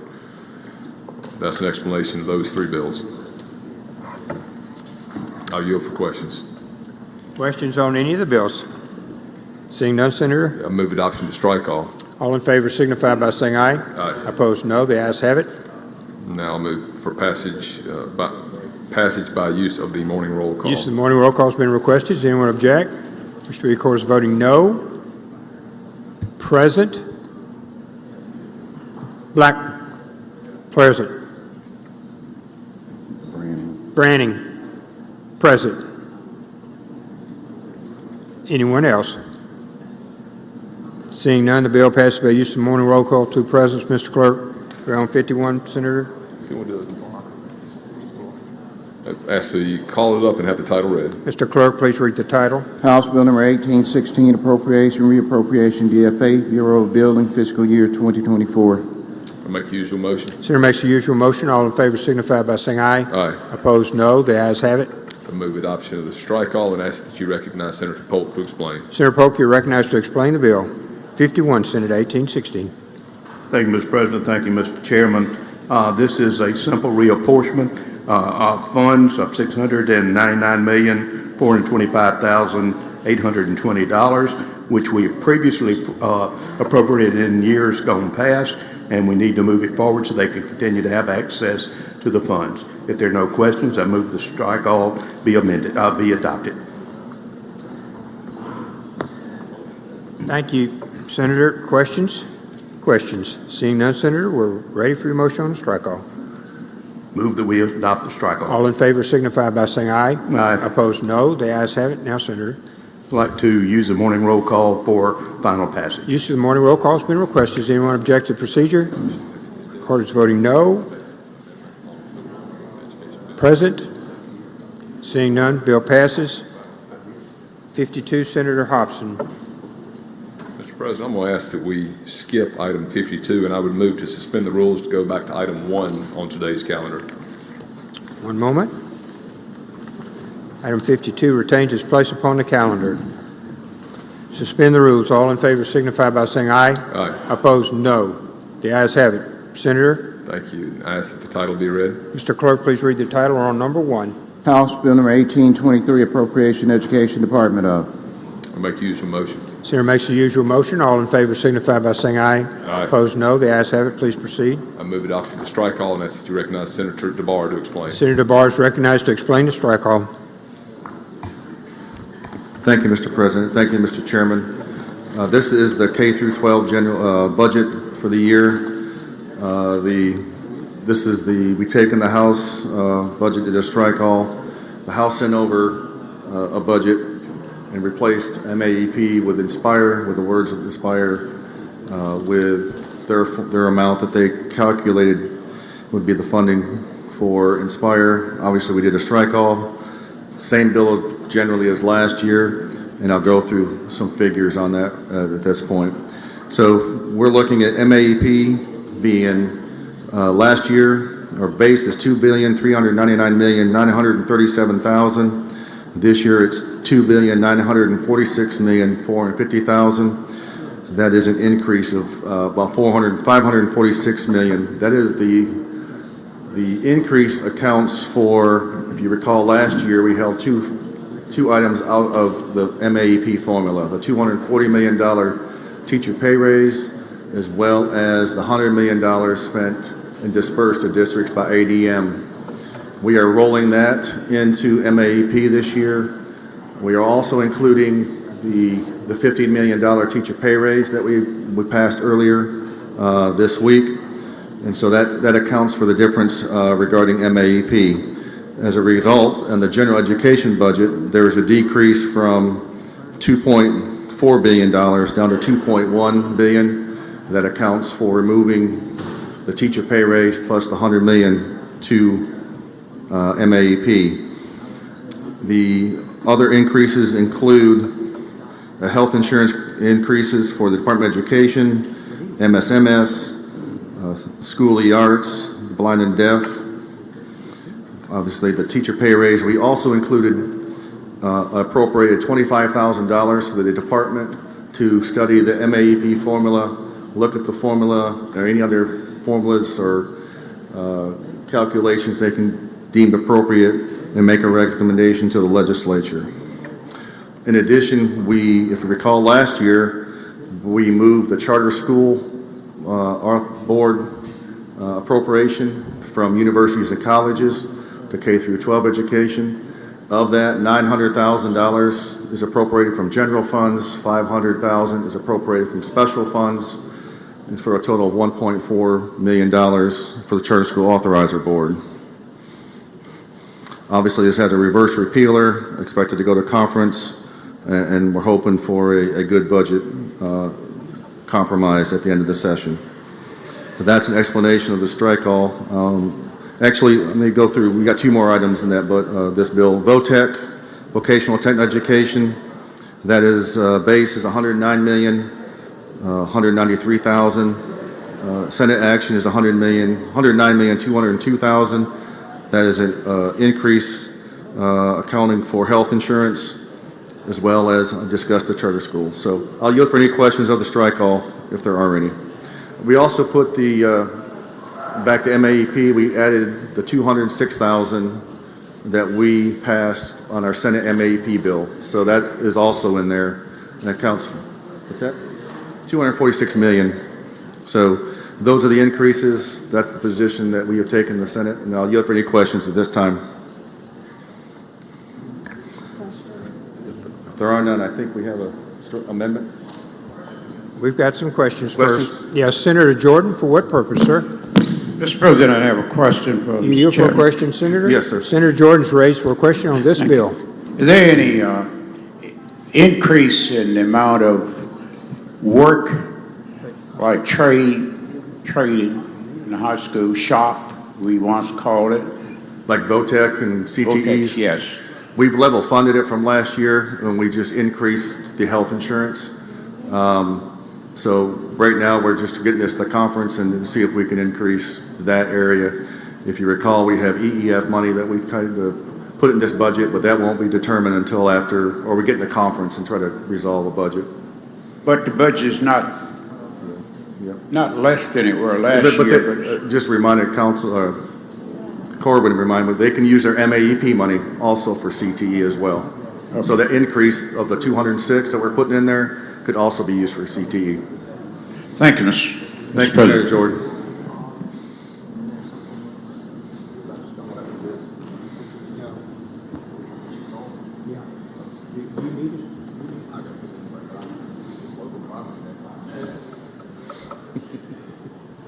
Okay, Senator Barrett, for what purpose, sir?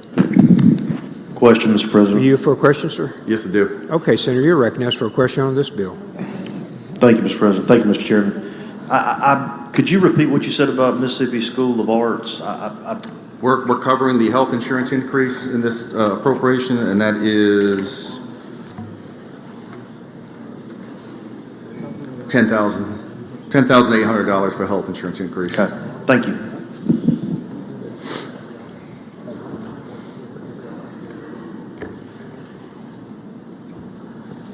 Senator Horn, for what purpose, sir? Question. Are you for a question, Senator? Yes, I do. Please proceed. Thank you, Mr. President. Thank you, Mr. Chairman. Senator DeBard, the Senate position is that we're putting an extra $206 million into the MAEP formula budget. That's correct. And as far as the House version of the education funding bill, can you describe what is it that they're trying to do, and are they trying to employ a whole another formula with regard to the funding of K-12?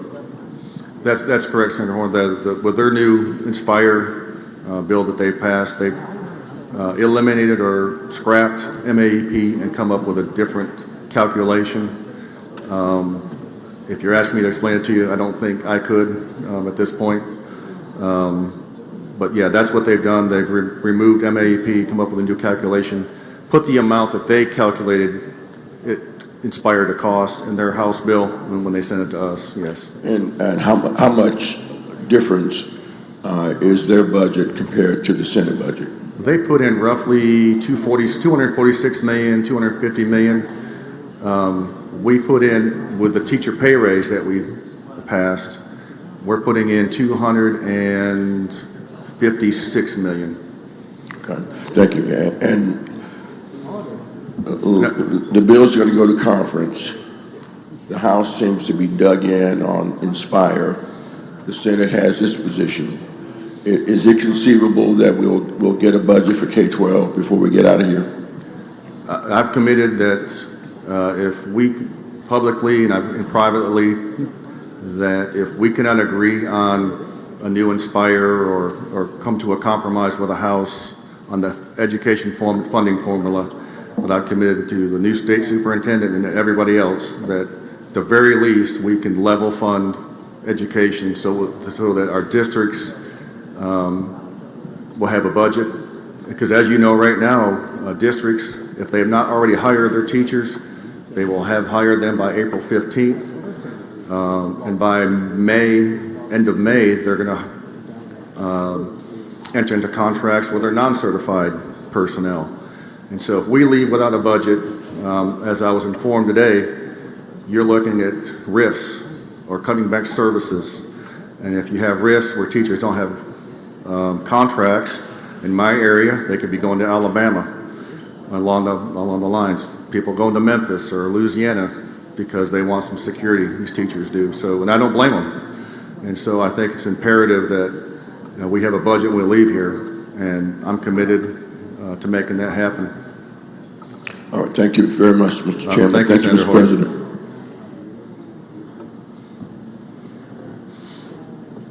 Okay, we got one other one, Senator. Senator Sparks, for what purpose, sir? Question, Mr. President. Are you for a question, Senator? Yes, I do. Senator Sparks is recognized. Thank you, Mr. President. Thank you, Mr. Chairman. On Senator Jordan's question, he asked about CTE, and I don't serve on education or appropriation, so I just want to follow up on that. Understand the schools can spend some discretionary funds they have, but I would just ask as you contemplate this budget that since we're spending millions of dollars on career coaches and we are spending millions of dollars on community colleges that are really focused on CTE, that I would like to encourage greater CTE spending in our schools to dovetail into that work. So I just want to kind of encourage that if I can, Mr. Chairman. I share your sentiment. As you know where I come from, where I live, very rural. And over the years, since I've been education chairman, we've increased CTE funding.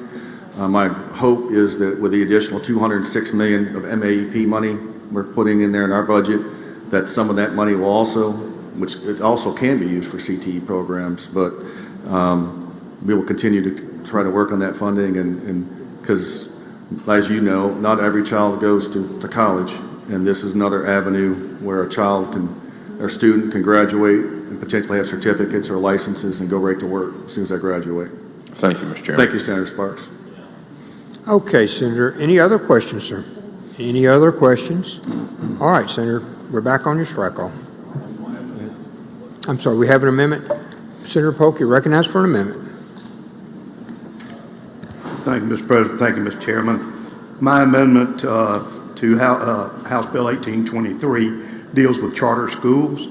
If you will look on line 651, we would be striking $900,000 and inserting zero. But then on line 657, we would be striking $500,000 and inserting in lieu thereof $1,400,000. During a deep dive of the charter school operations by the peer committee last year, it was determined that they have plenty of money in their special fund, which, as you know, is 3% of the operating budgets of each charter school. They've accumulated quite a sum of money, and at this time, Pierre and I don't think that they need the additional $900,000 from the general fund. So we could spend that on some other opportunities that exist. So my amendment is that we don't do a general fund appropriation and give them the authority to spend what they need up to $1.4 million through the special fund. I move the adoption of the amendment. Okay. Questions on the amendment? Questions? Okay, Senator DeBar, you're recognized. Thank you, Mr. President. Thank you, Senator Polk. Senator Polk came to me earlier, and we discussed this. And as you talked about, the 3% is their special fund balance. Currently, the special fund balance for charter schools is roughly $2.5 million. So I think this is a friendly amendment because with that increase in spending authority, they can operate on their special funds for the next year or two. And then, we've got the 3% bill that removed the special assessment they can have. If that passes, then we can go ahead and have them come before the legislature. But they've got the money. This is a friendly amendment, and I ask that you support it. Okay, Senator Polk, we're ready on your motion on the amendment, sir. There's no further questions. Move that we adopt the amendment. All in favor signify by saying aye. Opposed, no. Ayes have it. Senator, the bill as amended, we're on the strike call. There are no further questions. I move for adoption of the strike call. All in favor signify by saying aye. Aye. Opposed, no. The ayes have it. Senator? If there are no further questions, I suggest use of the morning roll call for final passage. Use of morning roll call has been requested. Did anyone object to the procedure? Court is voting no. Present. Seeing none, the bill passes by use of the morning roll call. Senator Hobson? Senator Hobson passes. Senator Hobson, we kept 52 on the calendar. And we'll go from to 53, Senate. Senator Parks, beginning on 53. Yes, ma'am, you're recognized. Thank you, Mr. Chairman. If we could, let's go to Senate Bill 2001 and call it up and have the title read. Mr. Clerk, please read the title. Senate Bill number 2001, City of Houston, extend repeal date for tax on restaurants, hotels, and motels for tourism and parks and recreation. Make the usual motion. Senator makes the usual motion. All in favor signify by saying aye. Opposed, no. The ayes have it. Please proceed. What this is simply do is extending the hotel motel tax to 2028. I'm happy to answer any questions. Questions on the bill? Seeing none, Senator, we're ready for your motion. Suggest passage of the morning roll call. Use of the morning roll call has been requested. Anyone object to procedure? Court is voting no. Chisholm, no. Anyone else? Anyone else? Bill passes by use of morning roll call. One note, Senator Chisholm. 54, Senator. Thank you, Mr. President. Ask that Senate Bill 2084 be called up and the title be read. Mr. Clerk, please read the title. Senate Bill number 2084, DeSoto County, authorize contribution of funds for membership to the Chamber of Commerce. You make the usual motion. Usual motion. All in favor signify by saying aye. Opposed, no. The ayes have it. Please proceed, Senator. This bill is simply giving the DeSoto County Regulatory Authority the ability to join the Chamber of Commerce membership list. Happy to answer any questions. Questions on the bill? Seeing none, Senator, we're ready on your motion. Suggest passage of the morning roll call. Use of morning roll call has been requested. Anyone object to the procedure? Court is voting no. Present. Seeing none, the bill passes by use of the morning roll call. We'll go to 55, Senator. Thank you, Mr. President. Ask that Senate Bill 2138 be called up and the title be read. Mr. Clerk, please read the title. Senate Bill number 2138, DeSoto County Regional Utility Authority increase borrowing bonding authority from $40 million to $80 million. Make the usual motion. Senator makes the usual motion. All in favor signify by saying aye. Opposed, no. The ayes have it. This is simply an increase of bonding authority for the DeSoto County, moving it from $40 million to $80 million. Happy to answer any questions. Questions on the bill? Senator Blunt? For what purpose, sir? Question. Were you for a question, please, ma'am? Yes. Senator Blunt's recognized for a question on this bill. Thank you, Mr. President. Thank you, Madam Chair. This is a Water and Sewer Authority in DeSoto County? Yes. And is this legislation supported by the senators from DeSoto County? I'm sorry? Is this supported by the delegation, the DeSoto County delegation? Yes, Okay, thank you. Other questions? Seeing none, Senator, we're ready on your motion. Ask for passage on the morning roll call. Use of morning roll call has been requested. Anyone object?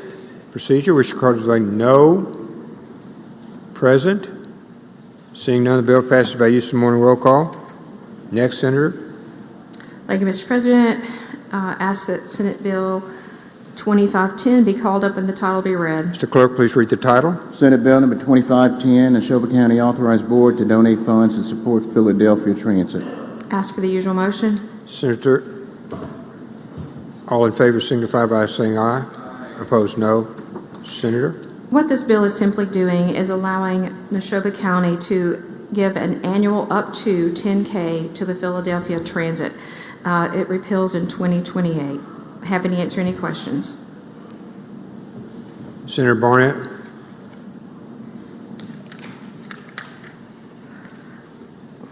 Fine, he's fine, I'm sorry. Just turned his light off, Senator. No questions, so we're ready to go. Suggest passage on the morning roll call. Use of morning roll call has been requested. Anyone object? Court is voting no. Present. Seeing none, the bill passes. Senator on 57. Thank you, Mr. President. Ask that Senate Bill 2663 be called up and the title be read. Mr. Clerk, please read the title. Senate Bill number 2663, City of Carthage, extend repeal date on hotel, motel, and restaurant tax. Make the usual motion. Senator makes the usual motion. All in favor signify by saying aye. Opposed, no. The ayes have it, Senator. This bill is simply extending the repealer on the current hotel, motel, restaurant tax until 2028.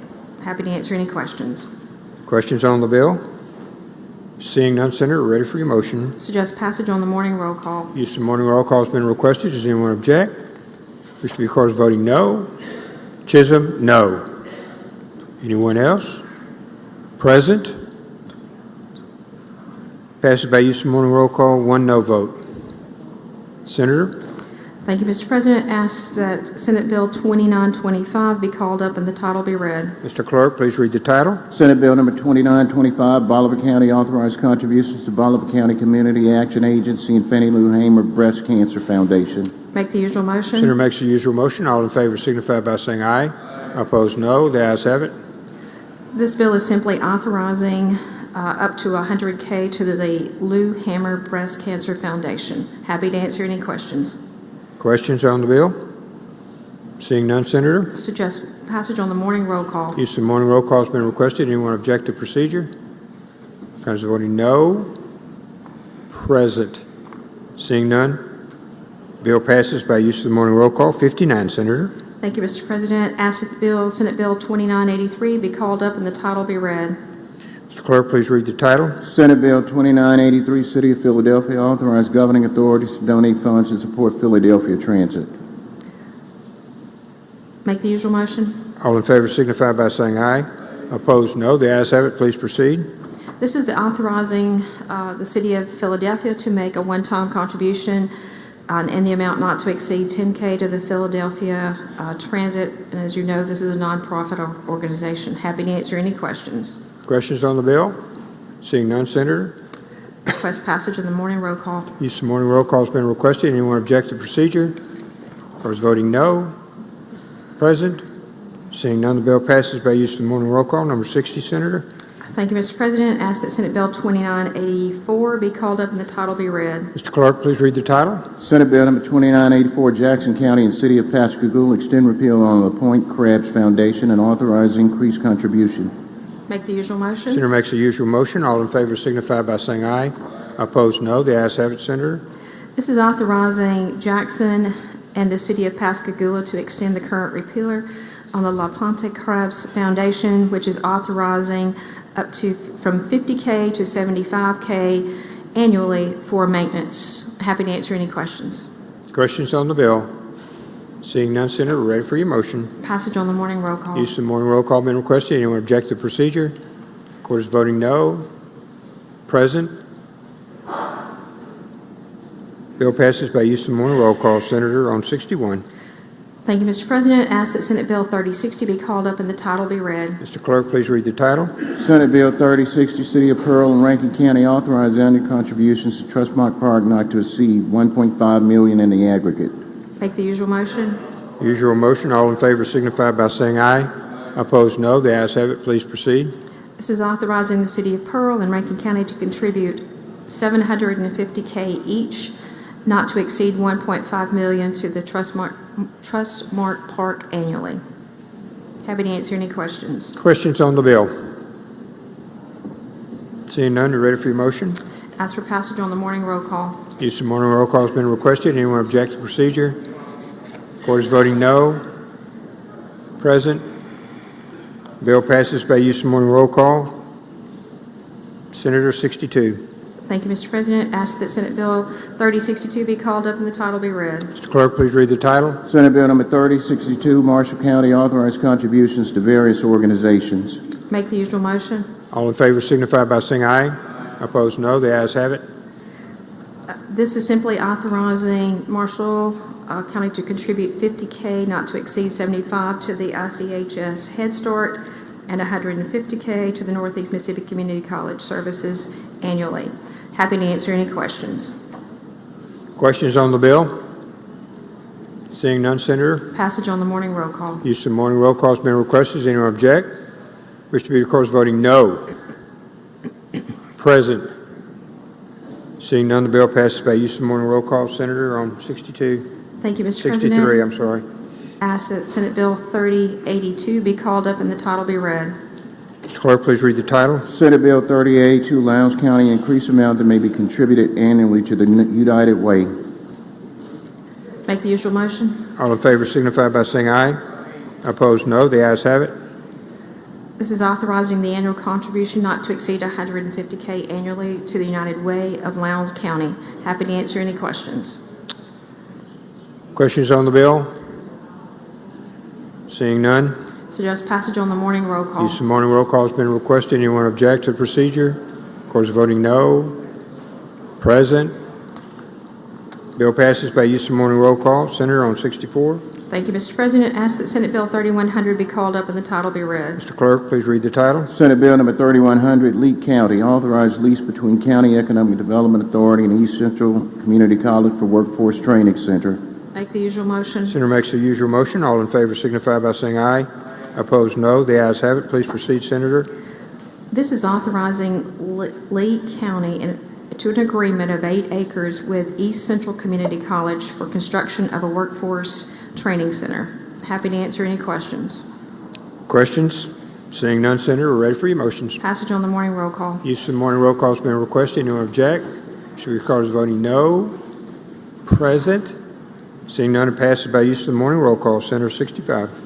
Thank you, Mr. President. Ask that Senate Bill 3101 be called up and the title be read. Mr. Clerk, please read the title. Senate Bill 3101, Sunflower County, increase authority to contribute funds to the Fannie Lou Hamer Cancer Foundation.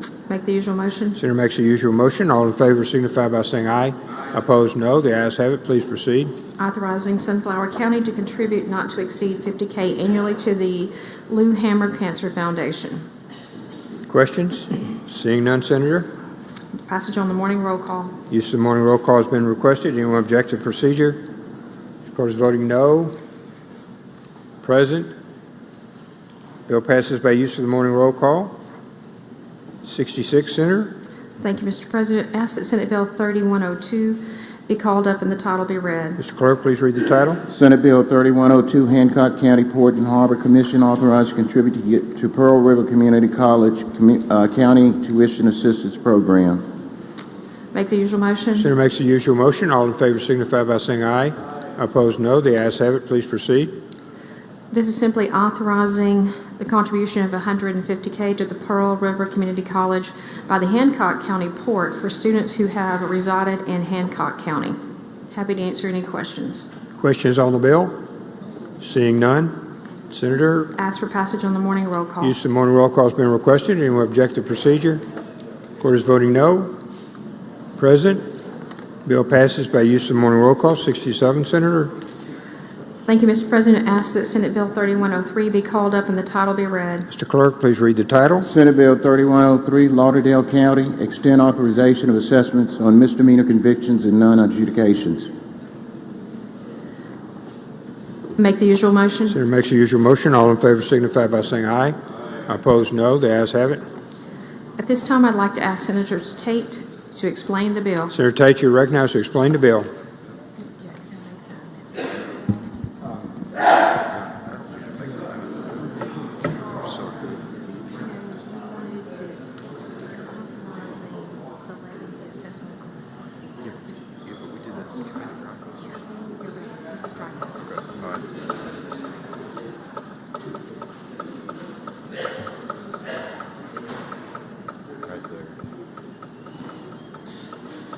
Thank you, Mr. President. I'd like to explain the bill.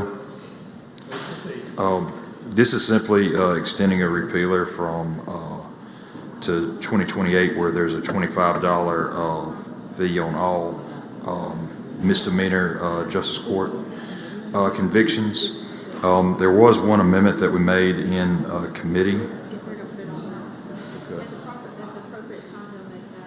Do I need to make the amendment, or do we make the amendment? Okay, all right. There's an amendment that I'd like to explain. This is one of the first bills that I ever drafted, and there was something that I did not intend, and that was for there to also be $25 fines attached to each civil case that was filed.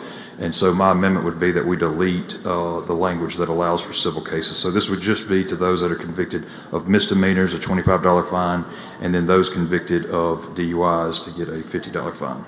That's an explanation of the amendment. Be happy to take any questions. There's no questions. My motion is that we adopt the amendment. All right, let's see. Okay. Seeing none, all in favor of the amendment signify by saying aye. Aye. Opposed, no.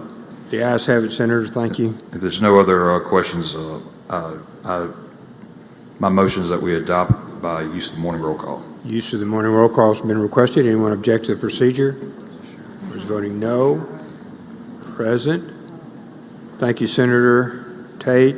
Senator Parks on 68, sir. Thank you, Mr. President. Ask that Senate Bill 3158 be called up and the title be read. Mr. Clerk, please read the title. Senate Bill number 3158, City of Winona, extend repeal on authority to levy tax on restaurants. Make the usual motion. Senator makes the usual motion. All in favor signify by saying aye. Opposed, no. The ayes have it. Please proceed. This is the reauthorization of a 2% restaurant tax. Happy to answer any questions. Seeing none, Senator, we're ready for your motion. Ask that passage on the morning roll call. Use of the morning roll call has been requested. Anyone object to the procedure? Mr. Record is voting no. No. Chisholm. Anyone else? Bill passes by use of the morning roll call. 1 no vote. Senator Chisholm, 69. Thank you, Mr. President. Ask that Senate Bill 3218 be called up and the title be read. Mr. Clerk, please read the title. Senate Bill 3218, Hinds County authorized to enter 30-year lease and finance 30-year certificates of participation for public safety facility. Make the usual motion. Senator makes the usual motion. All in favor signify by saying aye. Opposed, no. The ayes have it. Please proceed, Senator. This is simply authorizing a 30-year lease and financial agreement to construct and maintain equipment and buildings for the Public Safety and Detention Center. Happy to answer any questions. Questions on the bill? Senator Parker, for what purpose, sir? For a question. You for a question, Senator?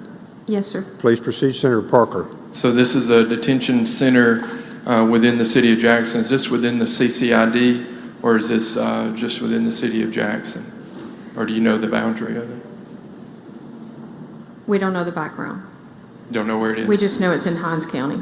Okay. Since we don't know where it is, and since most of us in here are not from Jackson, do you think we should be voting for this bill? Hinds County has requested it. The Board of Supervisors, they were unanimous, so that's why it's before you. Thank you, Madam Chairman. Thank you. No questions. I'd ask for passage on the morning roll call.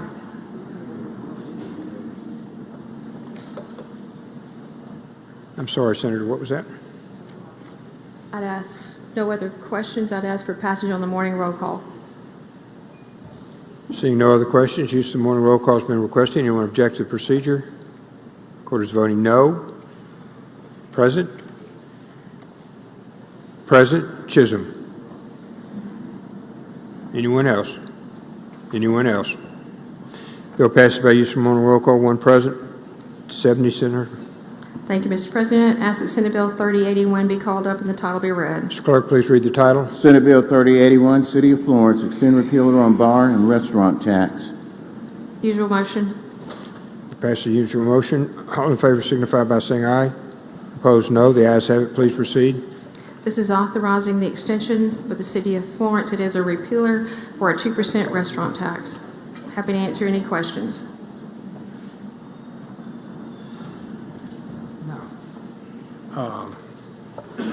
Seeing no questions, use of the Passage on the morning roll call. use of the morning roll call has been requested. Anyone object to the procedure? Mr. Carter is voting no. No. Chisholm. Anyone else? Anyone else? Okay, thank you. Senator Horn, for what purpose?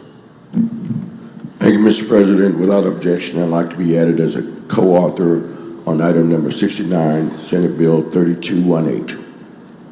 Co-author 69, Senate Bill 3218. We're going to go to announcements. We'll go to announcements, please. Any announcements? Senator Harkins. Thank you, Mr. President. Finance Committee at 1:30 in room 216. Finance 130, 216. Senate. Other announcements. Other announcements. Okay, seeing none, thank you all for your hard work today on 70 bills. Senator Polk, you're recognized. Thank you, Mr. President. I move the Senate stand in recess until 2 p.m. All in favor signify by saying aye. Opposed, no. The ayes have it. We stand in recess.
Senator Berry, for what purpose? Did you check on Senator Berry? Lights off. Good. Senator McMahon, for what purpose, sir? Introduction out of order. Please proceed. Mr. President of the South Gallery, my first friend on this planet's here. My mama, Susan McMahon, I would ask her to stand, and her best friend, Peggy Turner, both of Lee County, Mississippi. I ask the Senate to make them feel welcome.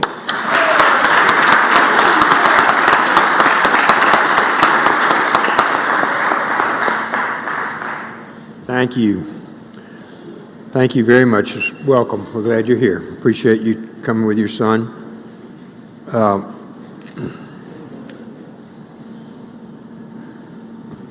We go to the motions to reconsider. Item 71, 72. Senator Suber, you're recognized, sir.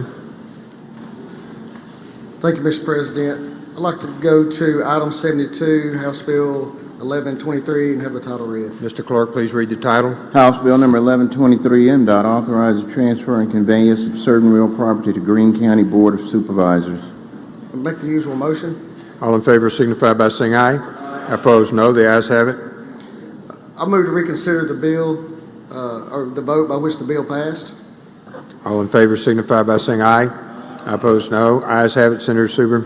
I move to reconsider the vote by which the strike-all passed. All in favor signify by saying aye. Opposed, no. Ayes have it. Senator Suber. This bill is a transfer from the Mississippi Department of Transportation for a piece of property in Greene County, and Senator Jackson wanted to make an amendment, so I'd ask Senator Jackson to be recognized.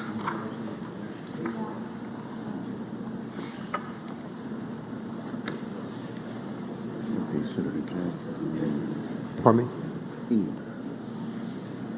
I'd ask Senator Jackson to be recognized for the amendment. We're waiting on him just a second. We got to get it on the screen here, Senator Suber. 1 second. Okay, Senator Jackson, you're recognized to explain. Yes, this amendment, this bill passed earlier in the session, died in the House. So this amendment just adds that language to the existing bill, which is pretty much the same. If there are any questions, I move for passage or for adoption of the amendment.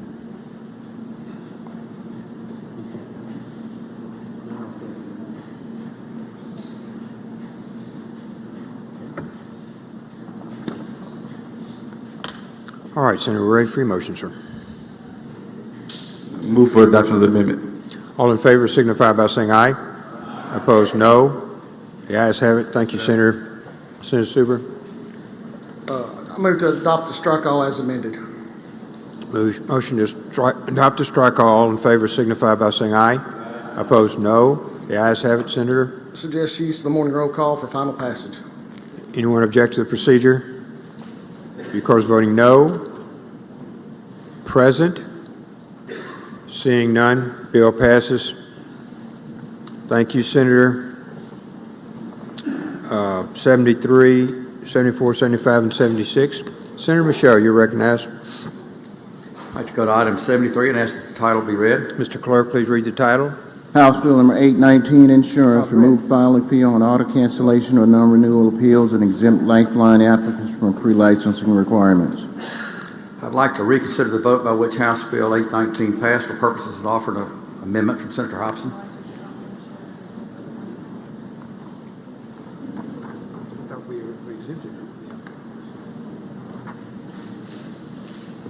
I'm sorry, Senator, please proceed. I'd like to reconsider the vote by which House Bill 819 passed for the purposes of offering an amendment that Senator Hobson has. All in favor signify by saying aye. Opposed, no. Go ahead. Thank you, Mr. President. I ask that Senator Hobson be recognized to offer his amendment. Senator Hobson, you're recognized to offer the amendment. Thank you, Mr. President. Amendment should be... 1 second, please, Senator. Coming up on the screen. Thank you, Mr. President. This amendment is an attempt to clean up some language in this bill as it relates to the offers that may be made to insurers and the amount of fees that the public adjuster can get. What it says is that if the intent is that a public adjuster is not entitled to, as the bill was originally worded, was any settlement amount that was agreed to between the insurer and the insured. And what this says is there's got to be a written offer to be given to the insured. And then at that point, anything above that, the public adjuster would be entitled to a fee up to an amount of 10% on that excess amount, not on the original amount that's offered. And so this bill clarifies they'd be only entitled to the amount of above what a written offer, a written settlement offer is made to the insured. I'll yield for questions, Mr. President. Questions? I see one. Senator Hill, for what purpose, ma'am? Question. You for a question, Senator? Senator Hill's recognized. If an insured winds up needing a public adjuster, and I have to admit I had to be educated on what a public adjuster was, and that's basically somebody that I'm told that they bring in if there is some kind of dispute. Now, my question is, if the insurance company settles with the insured, whether they have a public adjuster involved or not, why should we limit what the private citizen can pay to a public adjuster or an attorney? Or you want to limit the attorney's fees too? Now, there's already a statute that limits public adjusters to 10%. So this does not change the amount for public entities that public adjusters could get to represent that public entity. And you're right, and they hire them sometimes on complicated insurance cases to handle for them the dispute on what they think should be paid to them by the insurance company. This is simply saying, I think the way the bill was originally worded, it said on any settlement or agreed settlement. Well, once you've got a settlement, you really don't need a public adjuster. I think I know what we've got here is that if you make an offer, in other words, if you have $100,000, if you're an insurance company and you offer $100,000 and the insurer thinks they're entitled to $250,000, and there's an offer in writing for $100,000, the public adjuster would only be able to get 10% of that excess $150,000. They couldn't get 10% of the full $250,000.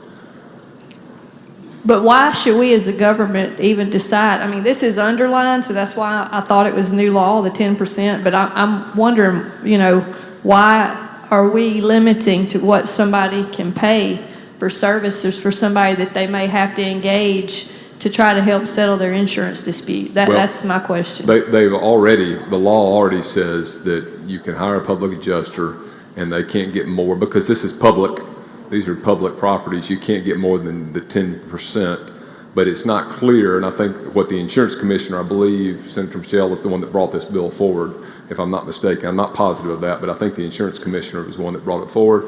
And this is an attempt to just clean up the language. There was a lot of discussion in committee about how this should be or could be. Actually, it was out here on the floor in the previous attempt and how this should be handled. And I think all we've done here is just try to clarify it, Senator Hill. This is not really any change from what I think was originally intended. It's just clarification language. And I understand your intent, but I think that's already the law.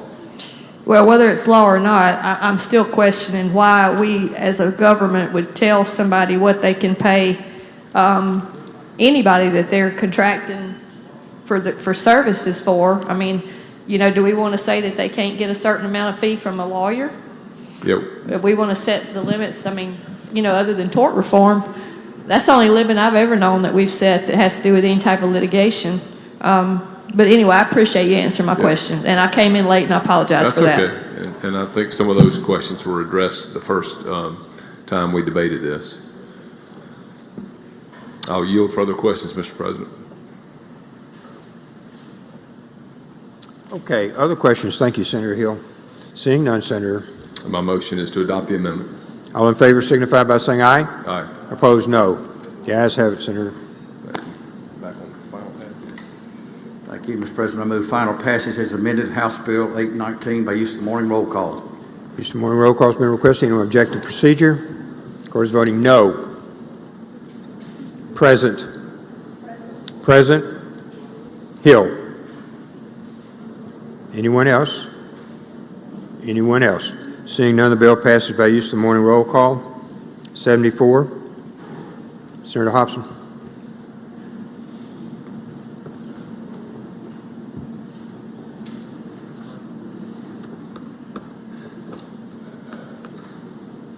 Pass.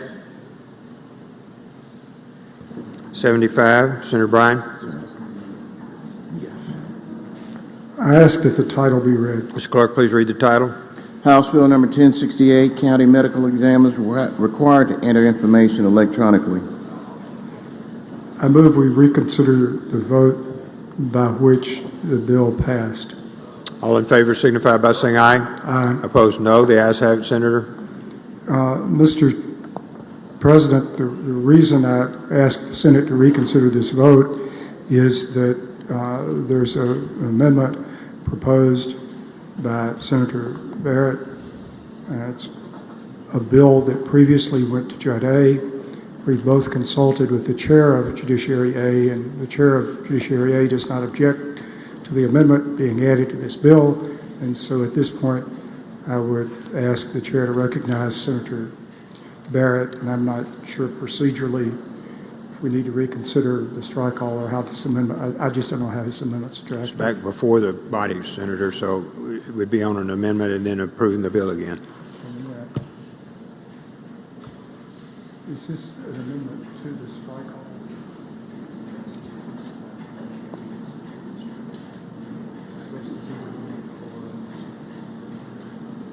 I move we reconsider the vote by which the strike all amendment was adopted. All in favor signify by saying aye. Aye. Opposed, no. The ayes have it. And I'm informed that Senator Barrett's amendment is a substitute for the strike all. Senator Barrett, you're recognized. Thank you, Mr. President. May I explain? Please. Ladies and gentlemen, the amendment, the substitute strike all that I'm offering is known as the Zeb Hughes Law. There were two young men from Copiah County, one being from Wesson, one being from Hazelhurst. They went hunting December of 2020 and never returned.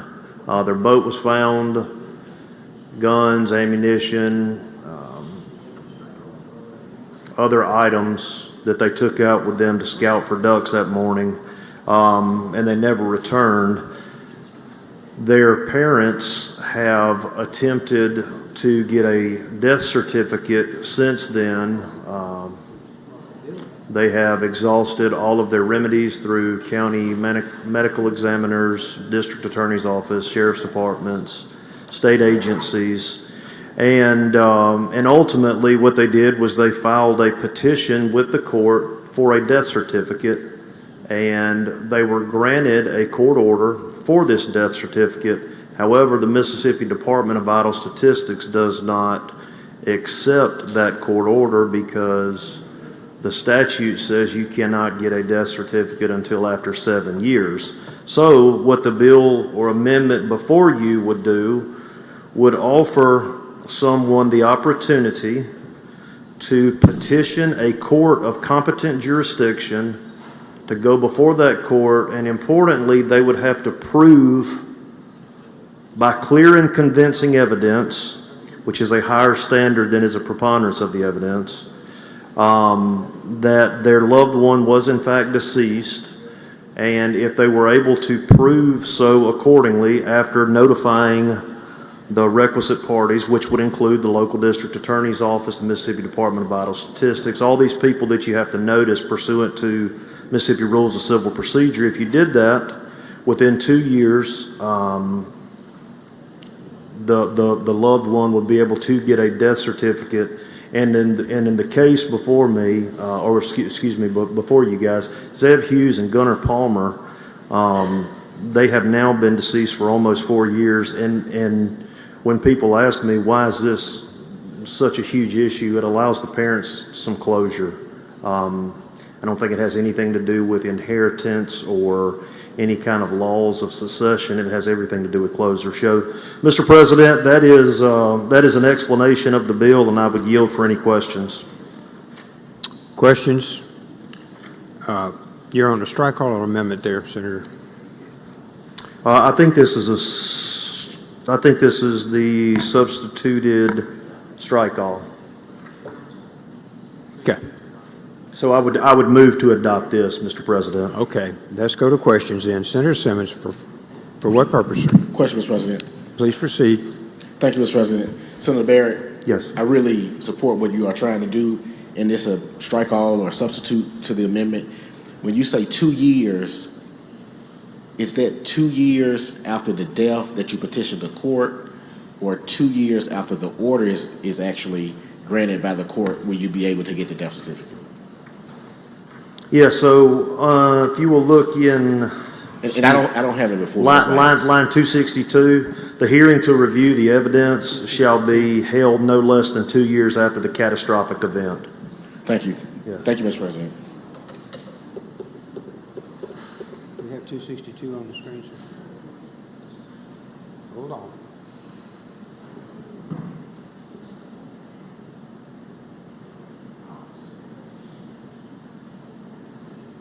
Senator Simmons, it's on the screen now for your review. All right, other questions? Other questions? All right, seeing none. Senator, we're ready for your motion. Mr. President, I ask that the substitute strike all be adopted and that it be passed on the morning roll call. Use of the morning roll call has been requested. Does anyone object to the procedure? Court is voting no. Present. Seeing none. Thank you, Senator. Thank you. Thank you, Senator Bryan. Bill passes as amended by the amended strike all. We're on 76. Senator Hobson. I ask that the title be read. Mr. Clark, please read the title. House Bill number 1706, Programs Funded with ARPA Funds, revise certain provisions and bring forward sections of. My motion is to table the motion reconsider. All in favor signify by saying aye. Aye. Opposed, no. The ayes have it. Thank you, Senator. 77. Senator Fillingane. Thank you, Mr. President. I'd like to go to item 77, called up and have the title read. Mr. Clerk, please read the title. House Bill number 1004, Sex Offender Registry, revised definitions for provisions of law that regulate. I move to table the motion to reconsider. Motion is to table. Senator Blackwell. For what purpose, sir? Introduction out of order. One moment, we'll be through with the bill then, I think. Okay, motion is to table. All in favor signify by saying aye. Aye. Opposed, no. The ayes have it. Thank you, Senator Fillingane. Senator Wiggins. Go to item 78, call that up, ask the title be read. Mr. Clerk, please read the title. House Bill number 1088, Circuit Courts authorize jurisdiction for persons with criminal charges who may need civil commitment procedures. My motion is that we reconsider the vote by which it passed. All in favor signify by saying aye. Aye. Opposed, no. Be asked to let you recognize Senator Bryan for a reverse repealer. Senator Bryan. I'd like to offer. Hold on one second, Senator. The amendment's on the desk. Yeah, not yet. 1 second. We just about got it. Hold on. I think I'd like to reconsider the strike all. Or reconsider the vote by which the strike all was adopted. Yes, sir. It's up now.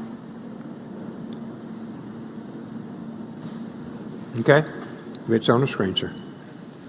You're recognized, Senator I'm told it would be better if I would first move to reconsider the vote by which the strike all was adopted, so I do that.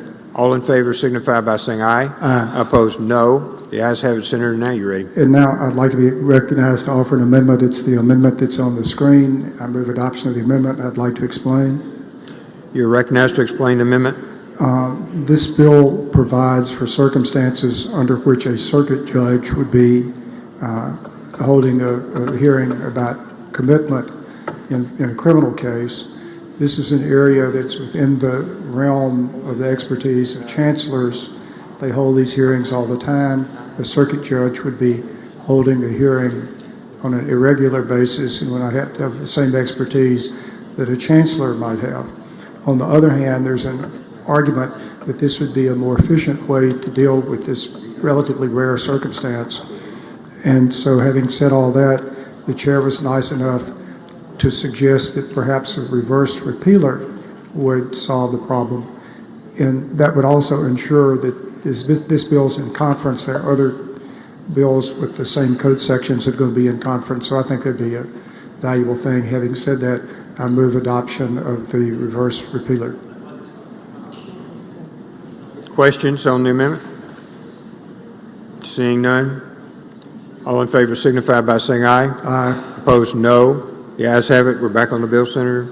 Mr. Chairman, I'd just like to say, or Mr. President, I'd like to say I appreciate the chair indulging me, and I suggest use of the morning roll call on final passage. One moment, please.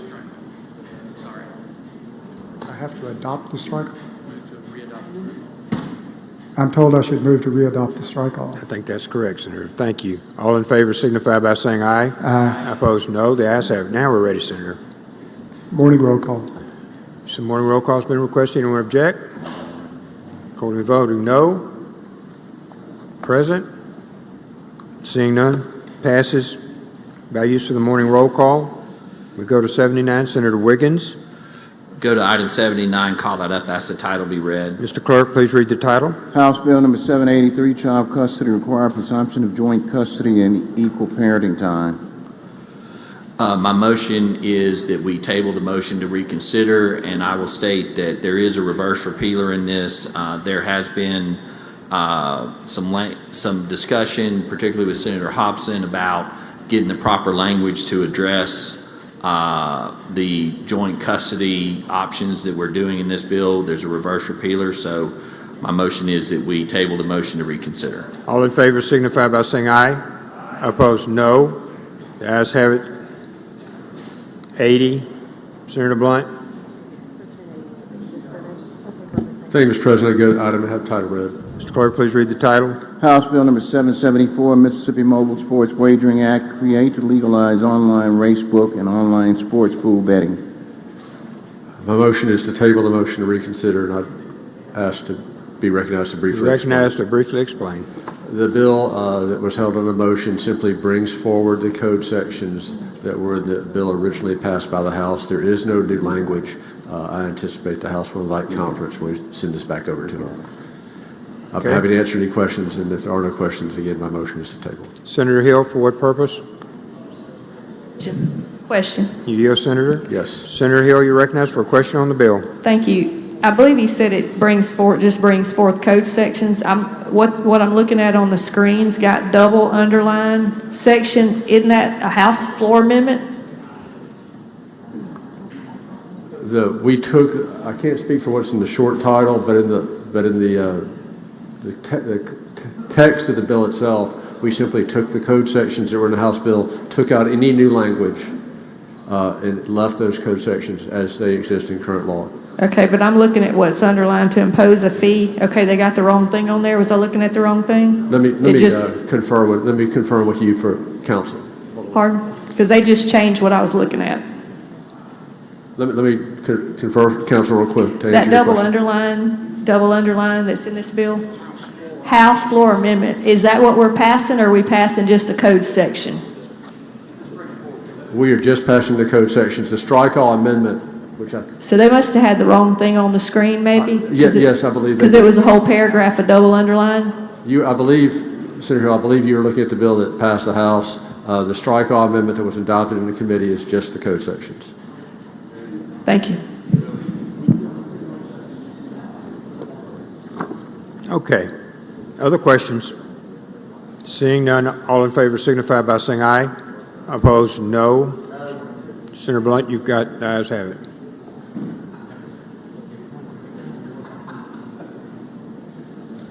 '81, DeBar. Thank you, Mr. President. Call that item up and have the title read. Mr. Clerk, please read the title. House Bill number 1192, Virtual Public Schools Authorized Operation by Certain Educational Providers or Locally Sponsored Virtual Public Schools. My motion is we table the motion to reconsider. Motion is to table the motion to reconsider. All in favor signify by saying aye. Aye. Opposed, no. The ayes have it. Thank you, Senator. 81. CB 82, Senator Fillingane.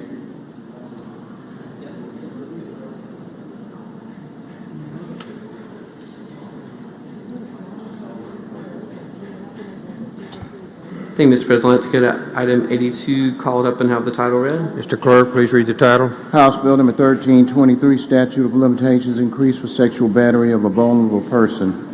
The motion is that we do reconsider for purposes of an amendment.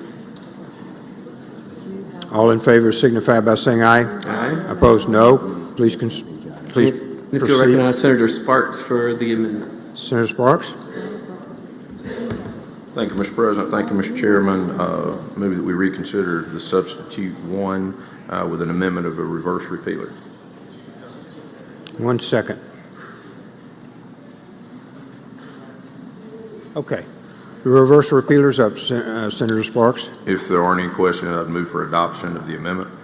All in favor signify by saying aye. Aye. Opposed, no. The ayes have it. If there are no questions, I'd move to readopt the strike all.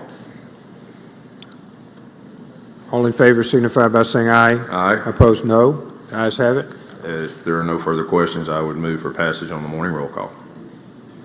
Seeing no questions, use of the morning roll call has been requested. Anyone object? Wish to be recorded as voting no. Present. Seeing none, the bill passes on use of the morning roll call. Senator Fillingame, 82. I'd like to get an item 83 called up and have the title read. Sorry, 83. Mr. Clerk, please read the title. Any increased penalties for commission of with use of semi-automatic firearm. The motion is that we do reconsider the vote whereby the measure passed. Reconsider the vote by which the measure passed. All in favor signify by saying aye. Aye. Opposed, no. The ayes have it, Senator Fillingame. Thank you, Mr. President. The purpose of that was we had a senator who let me know that he mistakenly voted a way other than the way in which he wished to be recorded as voting, and so now I'm going to move that we adopt the bill by use of the morning roll call so that Senator Hickman can correct his vote. Use of the morning roll call has been requested. Anyone object to the procedure? Wish to be recorded as voting no. Hickman, no. Simmons, no. Chisholm, no. Branning, no. Brumfield, no.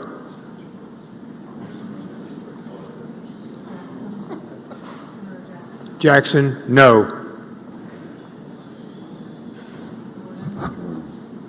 Senator Jordan, no.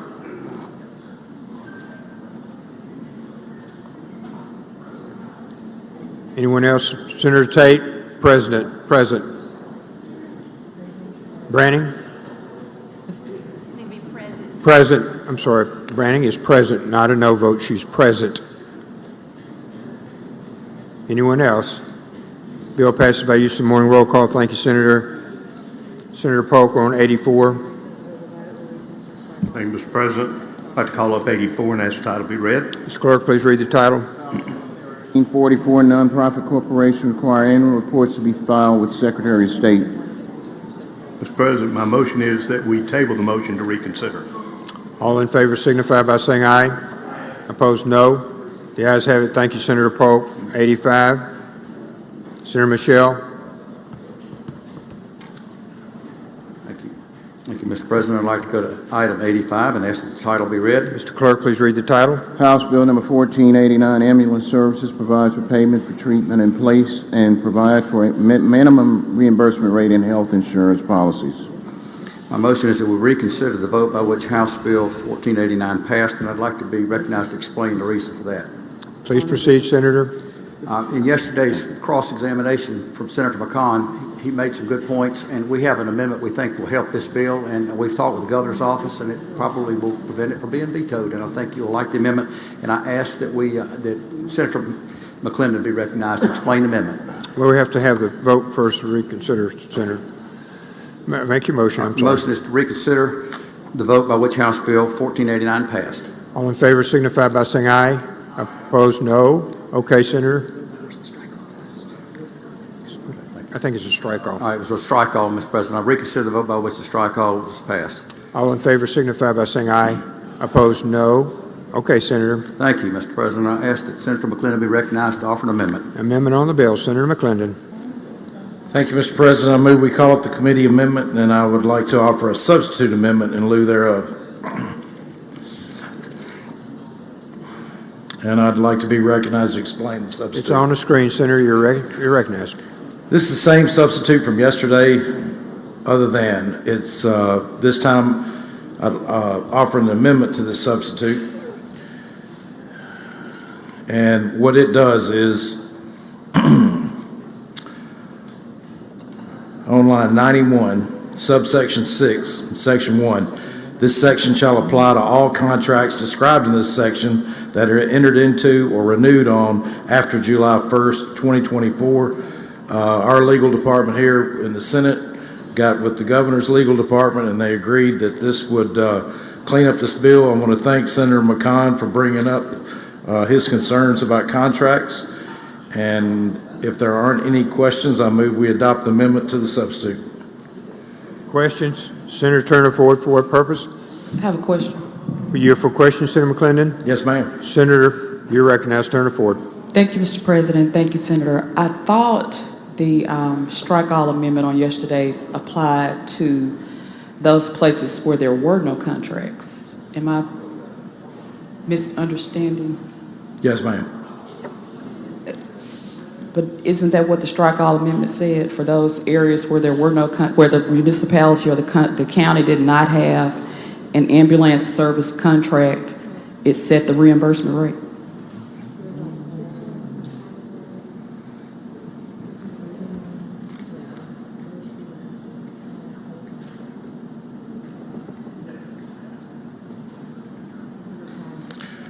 Yes, ma'am. In some cases, there are not contracts. But what this is dealing with are the counties and municipalities that do have the contracts. And this will take care of that. You're saying your amendment addresses counties and municipalities that do have contracts? Yes, ma'am.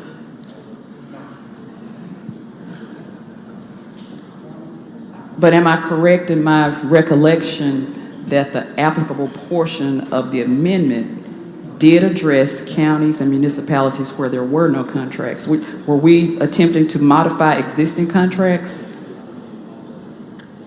yesterday?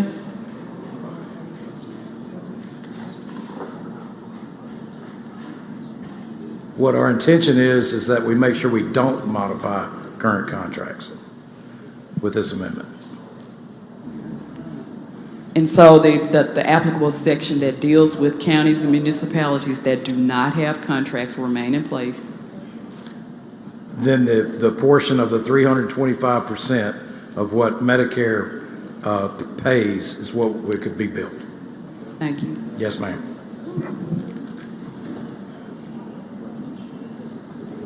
Further questions on the bill? On the amendment, I'm sorry.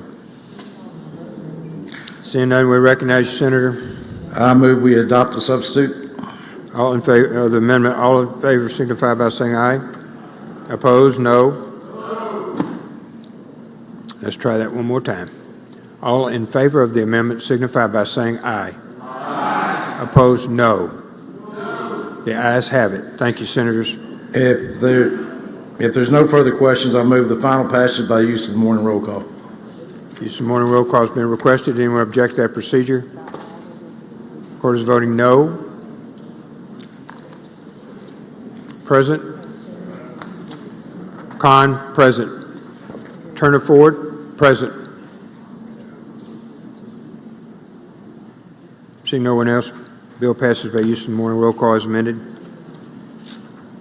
86. Mr. President, I ask that the title be read. Mr. Clerk, please read the title. House Bill number 1478, alternative nicotine products, prohibit sale or distribution of or prohibited under federal law or FDA rule or regulation. I move to table the motion to reconsider. Motion is to table the motion to reconsider. Question? Seeing none, all in favor signify by saying aye. Aye. Opposed, no. The ayes have it. Thank you, Senator. It's tabled. 1478 is tabled. 87, Senator Michelle. Thank you, Mr. President. I'd like to go to item 87, ask the title be read. Mr. Clerk, please read the title. House Bill 1410, insurance reimbursement rates, revise certain provisions.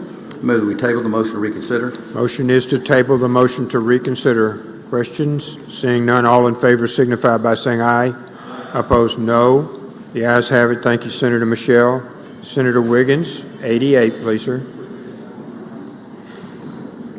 Go to 88, call that up, ask the title be read. Mr. Clerk, please read the title. House Bill 1607, Mississippi Women's Bill of Rights create. Motion is to table the motion to reconsider. Motion to table the motion to reconsider. Questions? Seeing none, all in favor signify by saying aye. Aye. Opposed, no. The ayes have it. Thank you, Senator Wiggins. Senator Bryan. I'll go to the next item and ask that the title be read. Mr. Clerk, please read the title. House Bill number 1676, Mississippi Intoxicating Hemp Regulation Act and Mississippi Medical Cannabis Act, revised certain provisions of. I move we do reconsider the motion by which the bill passed. Motion is to reconsider. All in favor signify by saying aye. Aye. Opposed, no. The ayes have it. Mr. President, I would ask that you recognize Senator Blackwell. Senator and let Blackwell. him figure out exactly what order of amendments and all need to be reconsidered. Senator Blackwell, you're recognized. Thank you, Mr. President. I move we call up the committee amendment, and I would like to offer a substitute amendment in lieu thereof. Did y'all got the substitute amendment on? Is that correct?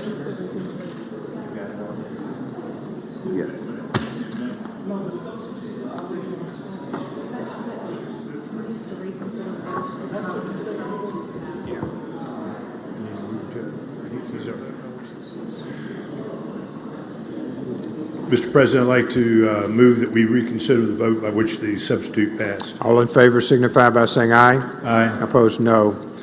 I'd like to be explained to recognize the substitute. You're recognized to explain. Just 1 second. I want to make sure the right one's on the screen, Senator. Is that the right one here?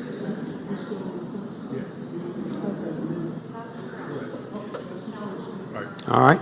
Let's go, Senator. This is the same substitute from yesterday, but at this time I'd like to offer an amendment to the substitute. Okay, now let's go to the amendment.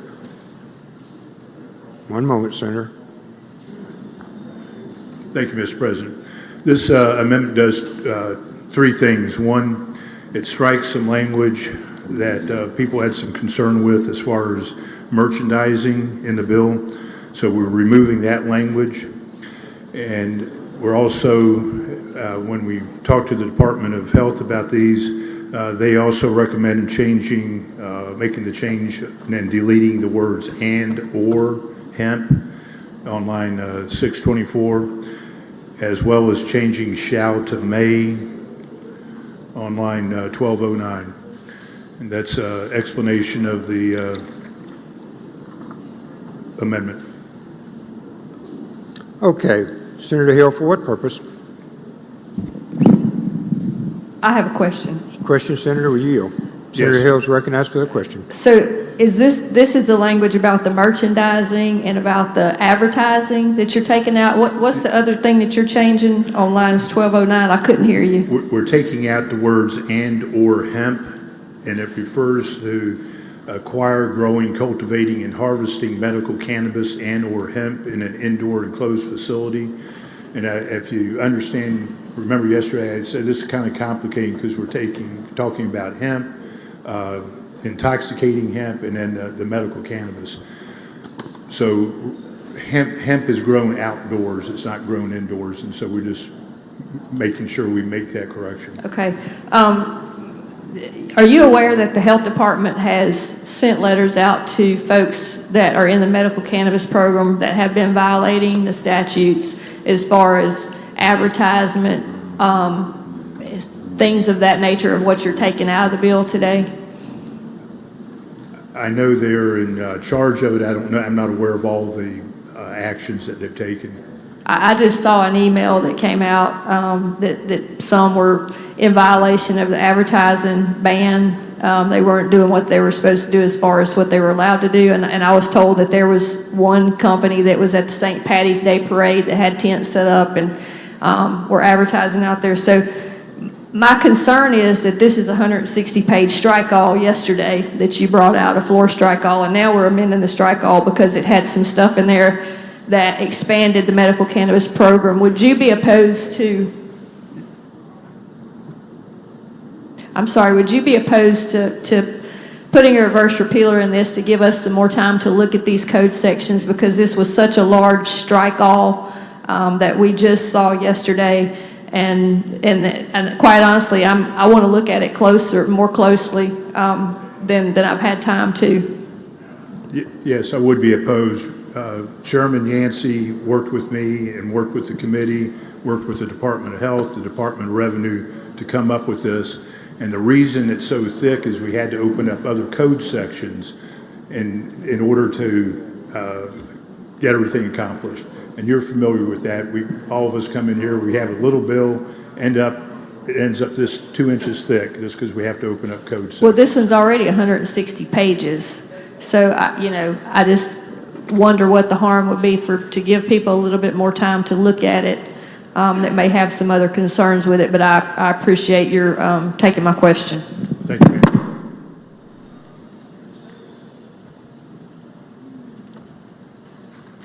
Senator Sparks, for what purpose? Question, Mr. President.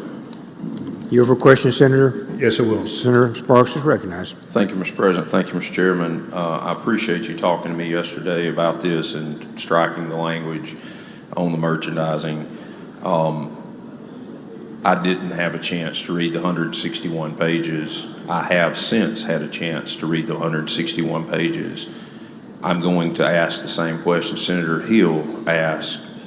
Would you allow a reverse repealer based on what I've read in these 161 pages?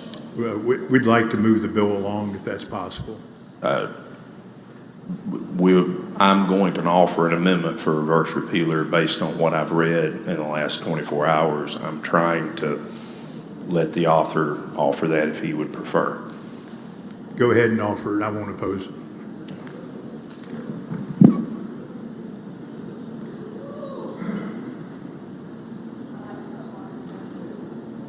Senator Barr, for what purpose, sir? Question, Mr. President. You for a question, Senator? Yes, sir. Please proceed. Thank you, Senator. I was looking at line 811, which I don't know if that's the same version that you all have on the screen. It talks about a medical cannabis dispensary. It talks about what a dispensary means, and it talks about dispensing medical cannabis and materials to card holders or other individuals as authorized by this act. So having just looking through this, who are the other individuals authorized by this act that this new language is referring to? I believe that refers to just people without a card. People that have a card? No, people.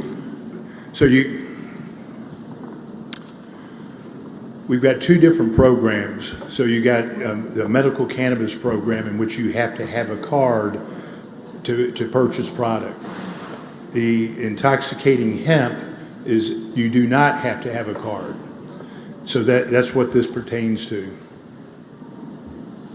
So the definition of a dispensary means dispensing medical cannabis to other individuals as authorized by this act. So we're talking to dispensing medical cannabis to people authorized to use hemp? Is that what you're saying? I'm kind of confused here.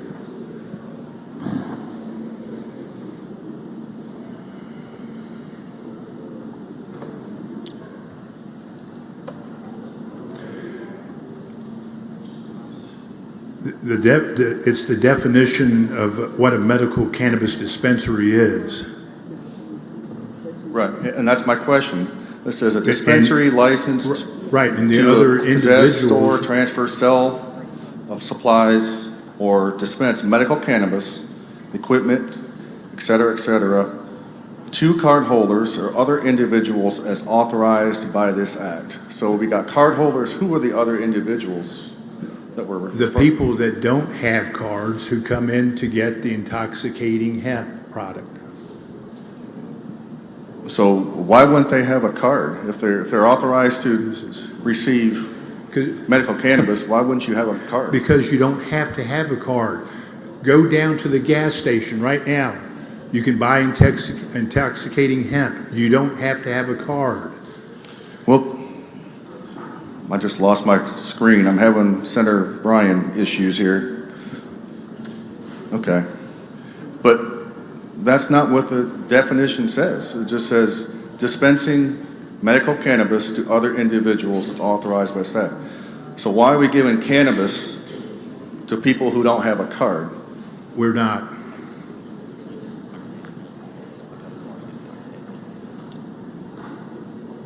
Okay. Well, okay. I think my decimator squared me away here. So I'm still confused, but I appreciate you taking my questions.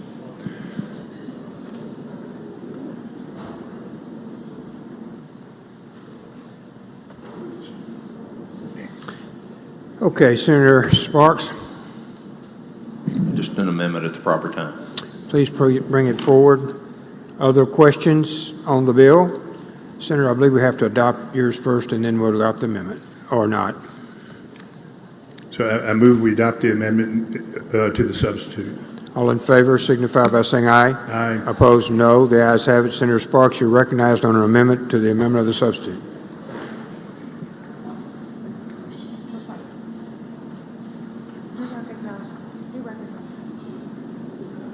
Thank you, Mr. President. Thank you, Mr. Chairman. The amendment's up on the board. As I understand from legal, the language is needed in the first paragraph because it's a long bill, but this is, in effect, a reverse repealer. I do understand, along with Senator DeBar, there are questions. I've also believe there's some inconsistencies between servings and containers and their technical errors, and we just don't need to pass something down to the other end that could get passed with some unintended consequences. So I would yield to any questions as it relates to reverse repealer. And if there are not any, I would move for adoption of the amendment. Okay, Senator Barr. Question, Mr. President. Question, Senator Sparks, you yield? I yield. Senator Barr. So you heard my questioning. Would a reverse repealer assist in making and clarifying what the questions I had as far as other people entitled, or, I mean, because I would think that'd be in separate, you'd have separate paragraphs or separate sections to make that clear. Is that correct? I mean, wouldn't you think that would help out? We separated that out between those that have intoxicating hemp versus medical cannabis cards. That's why a reverse repealer would be of assistance at this point? Yes, I think that's one of the reasons in a reading of the bill, there is no requirement to have a medical cannabis card to buy intoxicating hemp. As Chairman Blackwell has stated, there are products being sold across this state in convenience stores that are very unsafe. There's no age limit. I support the concept of the bill. I also support our citizenry stop shopping in the convenience stores for health care. It's not good for you. And so Chairman Yancey, Chairman Blackwell are trying to accomplish that.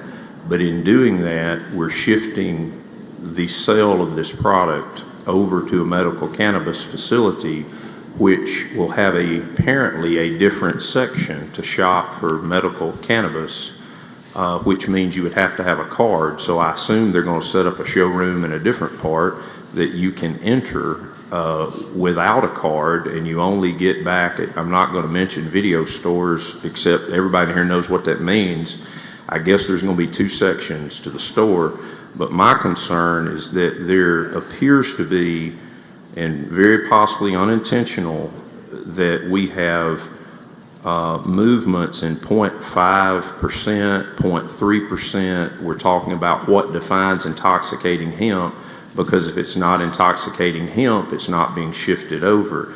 We also have not greater than 10 milligrams of THC total per serving in some areas, and it says per container in other areas. I'm not trying to micromanage the bill, but having had an opportunity to read the bill, I believe that there are some things in here that are unintentionally in conflict with one another. And also, to go back to your original question, it's a little different when I can walk in and buy a product in a dispensary, but then I have to have a card to go, I guess, into the next room and buy what a card is required to have to buy. Well, I agree and support what Senator Blackwell is trying to do and Chairman Yancey, but I think it's confusing the way the language is set up. Do you know how old you have to be to buy intoxicating hemp at a gas station? Today, as I understand or get it, a card? They're not even supposed to be selling intoxicating hemp. That's the point of the bill. The intentional act is that hemp being grown, and we've all heard about the 2018 Farm Bill, but depending on conditions, heat, water, etc., the hemp that is allowable for the USDA or for whatever agriculture purposes or purposes this body saw fit can also morph into intoxicating hemp.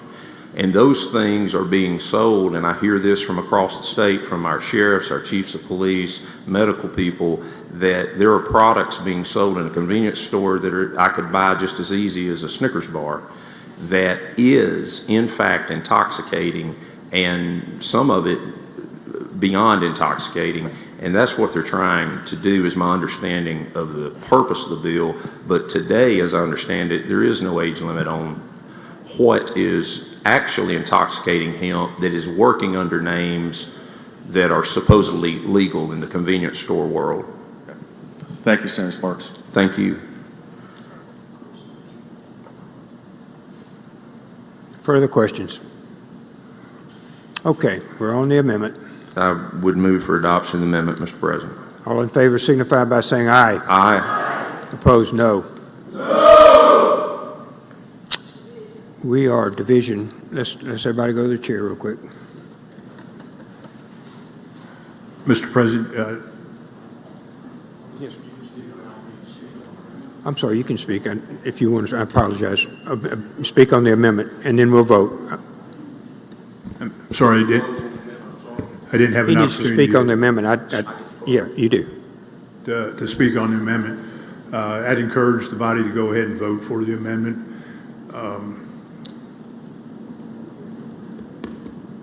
We're trying to merge three different programs, and it's confusing for me, and I've been dealing with this for the last couple of years. So I can only imagine what it's like for a lot of you out there hearing some of this, maybe for the first time. But anyway, I don't have a problem with the amendment. Encourage you to vote for it. Senator Sparks, speak on the amendment, and we're ready. Thank you, Mr. Chairman. Let me clarify. The word cannabis product is defined in this bill and used 33 times as new language. The word ancillary product is defined in this bill and used 13 times in this bill. So you're welcome to vote against this amendment, but you're voting to not deal with the issue that we're trying to deal with. You are voting on products sold in dispensaries that are defined for the first time in this bill and mentioned 33 times. And I appreciate the chairman striking it one time, but it's in there 33 times. All I'm asking for is a reverse repeal, and I would move adoption of the amendment. All right, we had division, so we're through with discussion. All of those in favor of the amendment, please stand.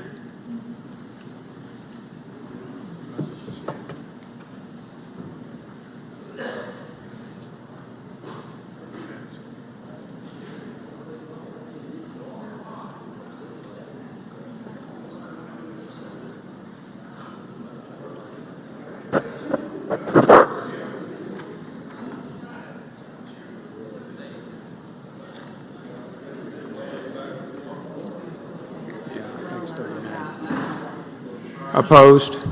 Please stand.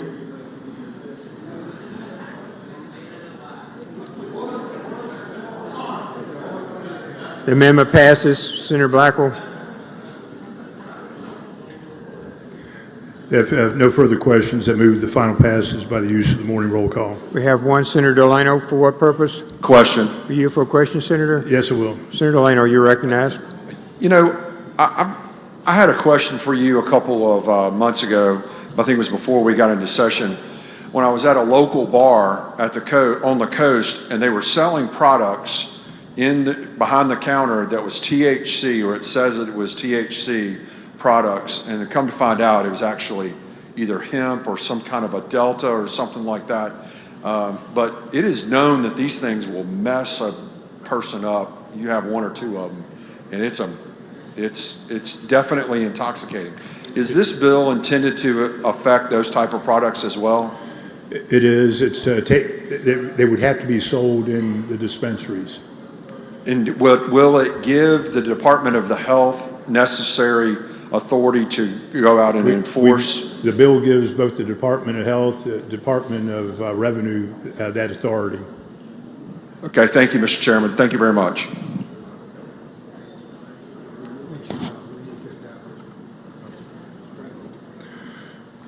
Mr. President, I move we move to adopt the substitute amendment. All in favor signify by saying aye. Aye. Opposed, no. The ayes have it. Now we're back. Move for final passage by the use of the morning roll call. Use of morning roll call has been requested. Anyone object to the procedure? The court is voting no. Present.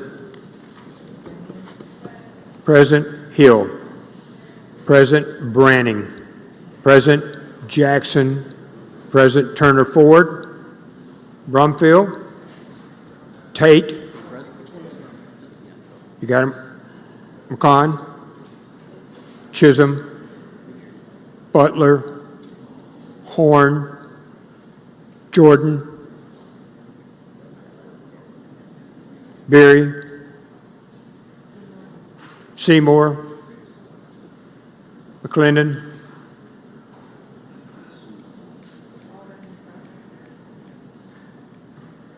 Anyone else? Bill passes. Presence noted. Number 90, Senator England. Thank you, Mr. President. I'd like to go to item 90 on the calendar and have the title read. Mr. Clerk, please read the title. House Bill number 1035, Justice Court Judges included in the Nonpartisan Judicial Election Act. Thank you, Mr. Clerk. Mr. President, my motion is to table the motion to reconsider. Motion to table the motion to reconsider. All in favor signify by saying aye. Aye. Opposed, no. The ayes have it. Thank you, Senator England. 91, Senator Wiggins. Go to 91, call that up, ask the title be read. Mr. Clerk, please read the title. House Bill number 722, Judicial Districts Revised. My motion is we table the motion to reconsider. Motion to table the motion to reconsider. All in favor signify by saying aye. Aye. Opposed, no. The ayes have it. Thank you, Senator Wiggins. 92, Senator Michelle. Thank you, Mr. President. I'd like to go to item 2 and ask the title be read. Mr. Clerk, please read the title. House Bill number 1265, Pharmacists Authorized Reimbursement for under certain insurance policies, plans, or contracts. I'd like to table the motion to reconsider. Motion is to table the motion to reconsider. Senator England, for what purpose? Question, Mr. President? For you for a question, Senator?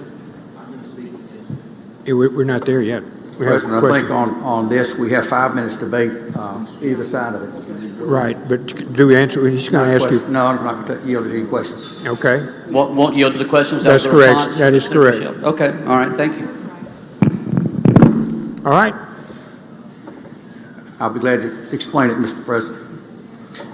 This legislation, I'm speaking in favor of the motion to table, the motion to reconsider. This is a result of the cost study that Senator DeBar and I had on insurance costs last summer. We heard from our board, oversees our state and school employees health insurance board, that pharmacy costs were among the driving forces of why we have 5 to 6% costs each year and increases in our plan. This bill outlines reporting guidelines from drug manufacturers, PBMs, and health insurers. It also allows the patient the right of their pharmacy of choice, and it will keep the relationship of an individual and your local pharmacist. It prohibits spread pricing, and it lists transparency of PBM's drug costs. The bill has a repealer in it as well, and Senator Sparks had asked to speak in favor of the motion, so I'd be glad to yield the rest of my time to him. Thank you, Mr. Chairman. 2019, as many of you, I was campaigning across the state of Mississippi, and I walked into C.O. Davidson's pharmacy in Boonville, Mississippi, and I told him what a conservative I was, what a good guy I was, and I wish he'd take a little time to talk to me to vote. He said, "You know what our problem is?" I said, "What's that?" He said, "PBMs." I said, "I don't know what that is." 45 minutes later, I'm in there getting educated. Indirect fees, direct fees, clawbacks. Clawbacks meaning an independent pharmacy in your community sends a bill out for $100,000 expecting to receive $100,000 and they don't. because the PBM claws it back. You say, what's a PBM? They're one of the biggest organized groups in this world that decide which drugs go on the formulary. Well, guess which drugs go on the formulary? The ones that give the biggest rebates. Guess who get the rebates? The PBMs. Guess who will not tell your independent pharmacist what the rebates are? The PBMs. Guess who don't get to participate in the rebates? The local pharmacist. If the local pharmacist makes a mistake in coding the medication, and maybe it was a drug that is misquoted, they don't get clawed back to actual cost. They get clawed back to zero. I have seen horror story after horror story. CVS, you've heard of them. Caremark, that is a PBM. That is vertical integration if there ever has been. If you're in rural Mississippi and you have a CVS, congratulations, I don't. I have independent pharmacists. I have people who you know in your community that are actually front line telling the little old ladies and men in your town, which one of these pills do I take again? You're going to force everybody to mail order. You're going to force everybody online. Some of my people don't do well in that world. The fact is they call it proprietary. They've told all your manufacturing people in your area it's going to cause costs to go up. We've been playing this game for 5 years. This is a good piece of legislation. There is a 3-year repealer in it. We're going to look and see, does this make a difference in the drug cost in our state? We're going to look and see if we can keep from putting these people out of business. And I'm not talking about competition. When you pick the drug that goes on the formulary and you get the rebate and you get to spend it as you please, and you got to remember, I've seen letters where CVS is offering to buy out the independent pharmacists they've choked out because they control the formulary. I believe this is good legislation. It is one of the most important pieces of legislation I've had the opportunity to come to the well on in 5 years, and I urge you to move forward with this legislation. It has a 3-year repealer, and it is a good decision, and it's the right decision, particularly for those who cannot control the market like the PBM has. Thank you, Senator Sparks. Senator Wiggins, limit it to 5 minutes, sir. Thank you, Mr. President. I'm going to have a procedure that I will mention what we want to do. But I want to remind everybody what this bill is. And I didn't even catch it I didn't know it until it was brought before this body yesterday at the last minute. I don't fault the chairman because, as Senator Sparks said, it's been 5 years. But let me remind you that last year, this bill or a version of it went through public health. And in public health, it got voted down after significant debate because, in part, every person's business community was against this bill. Now, we understand about PBMs. I support independent pharmacists, but the problem specifically for myself and Senator England is the bill that's before you does not adequately address Ingalls Shipbuilding, who is a self-insured private company. It also comes in and includes the Toyotas of the world, your other big corporations. That's why it got voted down in part last year. And so now they're trying to put this through here. And since I held it on a motion to reconsider, I looked at it as much as I could in the short amount of time, and it's not been fixed. Folks, this is not a good bill, and it's not where it needs to be right now. And so my motion, I have a reverse repealer along with Senator England to put in the bill, and we send it to conference. Now, let me tell you what's going to happen. If you vote to table this, it's going to the House, and it's going to be concurred on, and it's going to the governor. The reverse repealer will send it to conference, and I know this. There are 12,000 people that work at Ingalls Shipbuilding. There are 5,000 that work at Chevron, Toyota, Ergon. These are the people who were against this bill last year, and lo and behold, it goes through a different committee. It got voted down in the insurance committee this year, and all of a sudden it rises back up on deadline day. We need to slow this down, fix it, and if we can get the right things, then we can do that. I know this, I'm voting in support of businesses in my community and the state. And if you say, well, Ingalls is only in your district, Senator Wiggins, no, Ingalls employs people throughout this whole state, from Pascagoula to George County to the Delta. They have those people along with all the other corporations. And so what I encourage you to do is to vote down the motion to table, so vote no on the motion to table, and then I will get up here and ask to reconsider the vote to put a reverse repealer in that I have prepared up here so that we can send it to conference and get this addressed. Thank you, Mr. President. Thank you. Senator England, for what purpose? Question for Senator Wiggins. You have exactly 1 minute and 15 seconds, sir. Yes, thank you. I'll be very quick. Will you yield, Senator Wiggins? I will. Senator Wiggins, before about 5 o'clock yesterday, did you know anything about the PBM bill coming up? I did not. Okay, and when this PBM bill came up on the floor, were we told that, hey, Ingalls is okay with this yesterday? That's correct, right? But, I'm sorry, let me ask it this way. Since yesterday, we have heard from Ingalls, we've heard from other members of the business, including MA and MEC, and they do have some issues with this bill. Is that correct? Yes, they do. And one of those, so that you understand, is called ERISA. ERISA is the federal law that governs companies like Ingalls and Chevron and Toyota, that it is a self-insured plan. The Ingalls, your big businesses, the corporations who we sit up here, the Amazons who are now coming, they are governed by ERISA. ERISA has not been taken out of this bill to satisfy. Also, the language that was told to us that is the Ingalls exemption does not clearly do that. And if we get a reverse repealer in this, we can actually give people some time to work on this some more and actually get this maybe to a point where those employers and MMA and MEC and our business owners can agree with it. Is that correct? That's correct. And our independent pharmacists like Burnham Drugs down in Moss Point and Save Rex Drugs and all of that can be happy as well. That's correct. Thank you, Senator Wiggins. I'm going to also vote no on the motion to table, and I hope our colleagues will join me. Thank you. Thank you. 15 seconds, Senator. You finished? Okay. Senator Michelle, you have. It's affirmative went first. So that's it. I think. Our full 5 minutes? But it's over. You did not, but that's over right now. We're down to the vote. And so we go with the motion, Senator Michelle?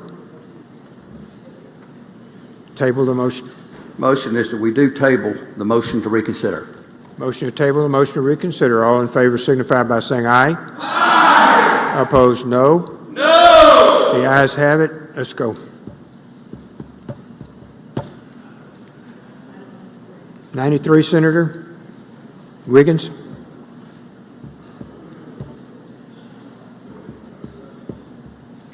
Thank you, Mr. President. Go to item 93, call that up, ask the title be read. Mr. Clerk, please read the title. House Bill 1316, public purchasing, require competitive bidding for web-based application for MySIDS. My motion is that we reconsider the vote by which it passed for the purpose of actually removing a reverse repealer so it can go to the governor. Motion is to reconsider the vote. All in favor signify by saying aye. Aye. Opposed, no. The ayes have it. Senator, you're recognized. Thank you. I have the reverse repealer up there? No, sir, not yet. I'm sorry, I have the amendment up there. One moment, sir, we do not. Hold on. Senator Parks, for what purpose while we're looking it up? You're good? Thank you very much. One moment. That's what they're waiting on. Okay, Senator Wiggins, we're good to go. So the amendment's up there. This does have a reverse repealer. This amendment takes the reverse repealer out and so that it can go to the governor. And with that, I'd be happy to answer any questions. Questions? Have you got the amendment up?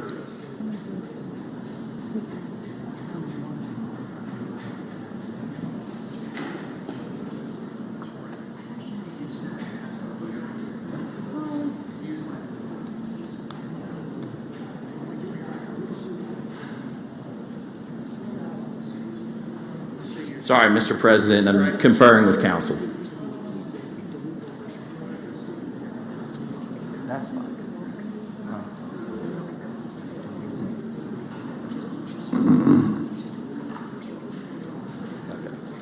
Thank you, counsel. there was some discussion. The motion in my amendment is to delete the reverse repealer like I was stating. And then that will go to the House, and then it'll go to the governor. So, thank you. So my amendment is delete the reverse repealer.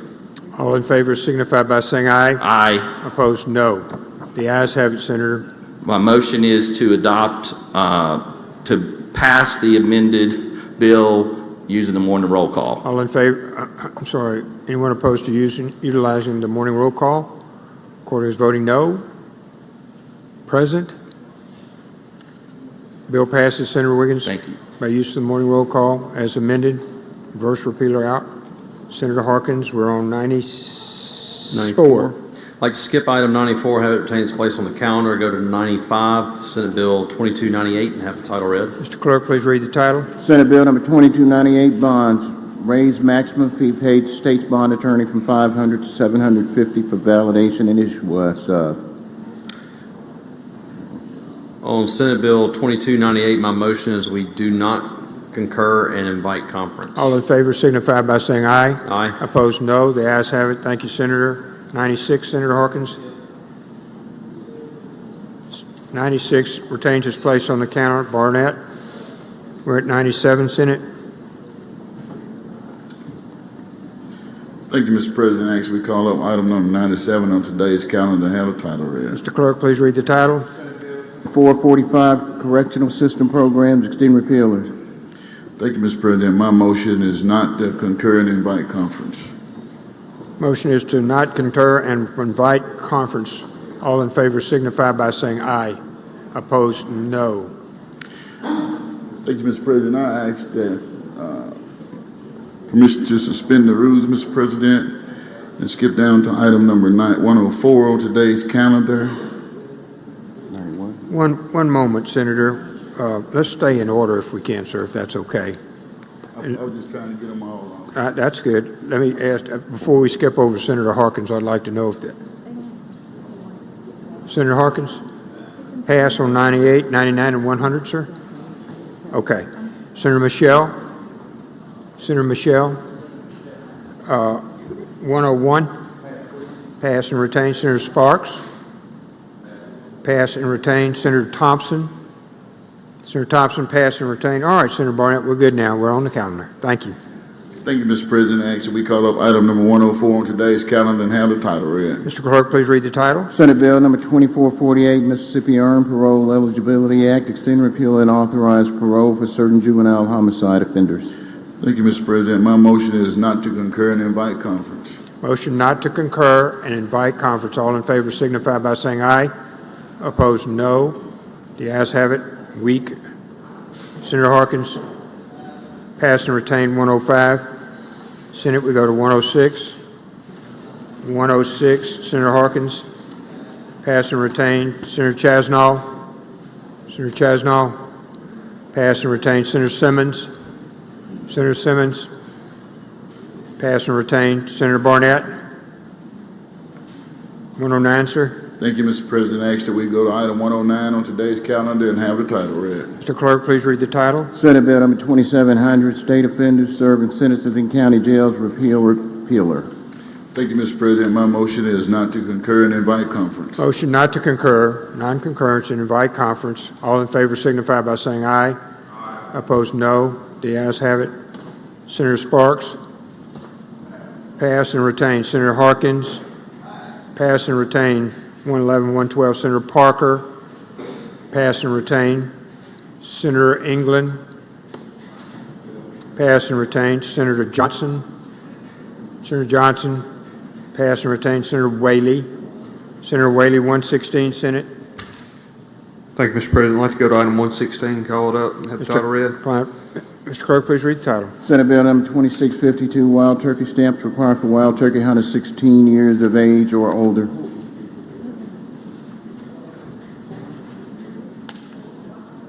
I'd like to move that we do not concur and invite conference. Motion not to concur and invite conference. All in favor signify by saying aye. Opposed, no.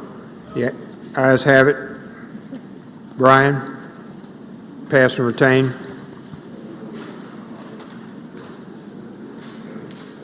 Harkins, Pass and retain Boyd. Pass and retain 119 Delano. Delano on 120, sir. I'd like to call up item number 120, Senate Bill 2649, and have the title read. Mr. Clerk, please read the title. 2649, Director, Department of Environmental Quality, to provide additional powers to Executive Director.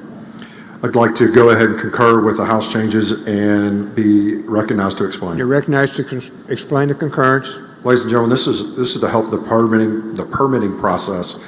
The House added some language that required DEQ to provide some reporting to the legislature as to how they use this proposed program for permitting relative to the free project or the free or the original way that permitting is done. So it just provides us with some metrics to be able to use to see how this moves forward. And that's an explanation of the changes that they've made. And I'd like to, again, go ahead and concur with the House changes.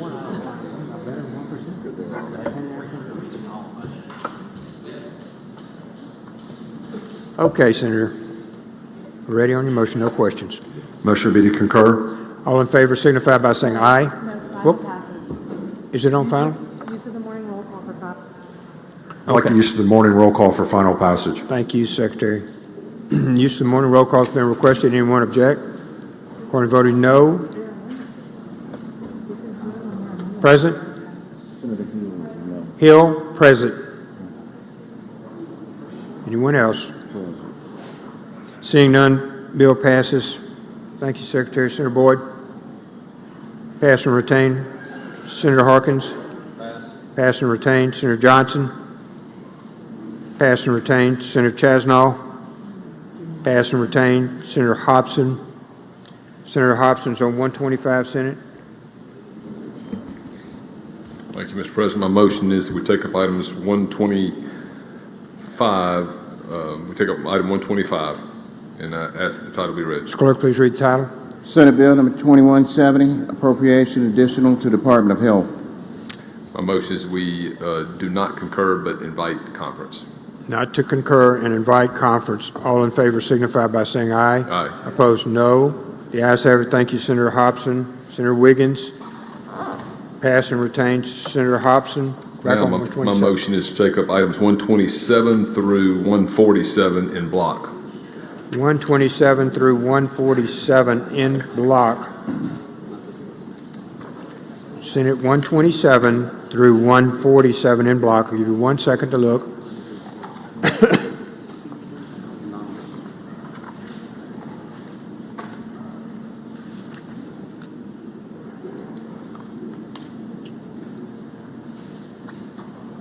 Okay.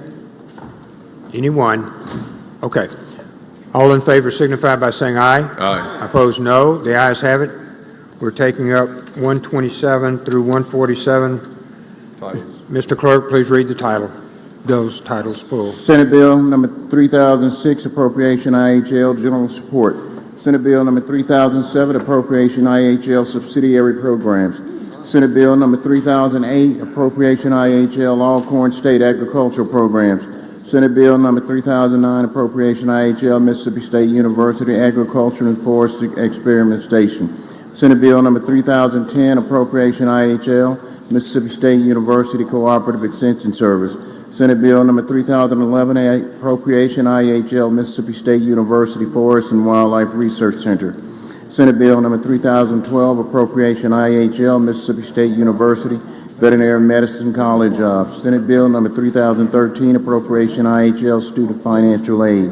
Senate Bill number 3014, appropriation IHL University of Mississippi Medical Center. Senate Bill number 3015, appropriation Community and Junior Colleges Board Administrative Expenses. Senate Bill number 3016, appropriation Community and Junior Colleges Board Support for Community and Junior Colleges. Senate Bill number 3017, appropriation Employment Security Department of. Senate Bill number 3018, appropriation Ethics Commission. Senate Bill number 3019, appropriation Judicial Performance Commission. Senate Bill number 3020, appropriation Public Safety Department of. Senate Bill number 3021, appropriation Mental Health Department of. Senate Bill number 3022, appropriation, transportation department, upstate aid road construction office of. Senate Bill number 3023, appropriation, Tennessee Tom-Bigby Waterway Development Authority. Senate Bill number 3024, appropriation, architecture board of. Senate Bill number 3025, appropriation, funeral services board. Senate Bill number 3026, appropriation, geologist board of registered professional. My motion is we do not concur but invite conference. Okay, questions? Seeing none, motion not to concur and invite conference. All in favor signify by saying aye. Aye. Opposed, no. The ayes have it. Senator Hobson, we're back on the calendar 148, sir. Thank you. Ask that the title be read. Mr. Clerk, please read the title. Senate Bill number 3027, appropriation, massage therapy board of. My motion is that we do concur and I'll be allowed to explain. You're recognized to explain concurrence. Thank you, Mr. President. This is on final passage, Board of Massage Therapy. Final action on this bill is $196,736. This includes no general funds. It does have $3,000 for travel for the board to attend meetings. This also increases their travel $1,500 due to increased cost of travel for mileage and their daily meal limit. This includes a $1,000 increase for contractual services for court reporters because of an increase in some disciplinary cases. It also includes a $1,500 increase for a new equipment, including a new laptop purchase that they use for fingerprinting and background checks. That's an explanation of the bill. I will yield for questions. Stop. All right, questions? Questions? Okay, so this will be, we'll have to do the morning roll call, Senator. If none, my move is passage. I move that we pass item 148, House or Senate Bill 3027 by use of morning roll call. All in favor? Anyone object to the procedure? Court is voting no. Present? Bill passes by use of the morning roll call. 149, sir. Thank you. I ask we take up items 149 through 152 in block. 149 through 152, Senate. Through 152. Just 1 second, everybody take a look. 149 through 152. Got it. Anyone wish to remove one? Okay, the motion is all in favor signify by saying aye. Aye. Opposed, no. The ayes have it, Senator. Thank you. I ask that the titles be read. Mr. Clerk, please read the titles. Senate Bill number 3028, appropriation, motor vehicle commission. Senate Bill number 3029, appropriation, council's board of examiners for licensed professional. Senate Bill number 3030, appropriation, accountancy board of public. Senate Bill number 3031, appropriation, contractors board of. My motion is that we do not concur and invite conference. Motion not to concur. Seeing no questions, all in favor signify by saying aye. Aye. Opposed, no. The ayes have it, Senator. 153. I ask that the title be read. Mr. Clerk, please read the title. Senate Bill number 3033, appropriation, chiropractic examiners board of. My motion is that we concur, and I ask to be recognized to explain. You're recognized, Senator. Thank you. This is Board of Chiropractic Examiners. The final amount is $134,145. Again, this is a special fund agency, no general funds included. It includes $1,200 for board meetings. It includes $16,861 for travel due to increased mileage rates and cost to attend meetings. It includes $8,034 for software to capture and transmit fingerprints to DPS for fresh start criminal background checks. And it includes $2,789 to purchase a scanner and computer for data and transmission of fingerprint information. That's an explanation of the measure. I'll yield for questions. Questions? Seeing none? My motion is that we pass item 153 on the calendar, Senate Bill 3033, by use of the morning roll call. Use of the morning roll call has been requested. Anyone object to procedure? Court is voting no. Present? Seeing none, the bill passes by use of the morning roll call. Thank you, Senator. Thank you. Now my motion will be to take up items 154 through 182 in block. Oh. 154 through 182 in block. I'll give you just a minute, Senate.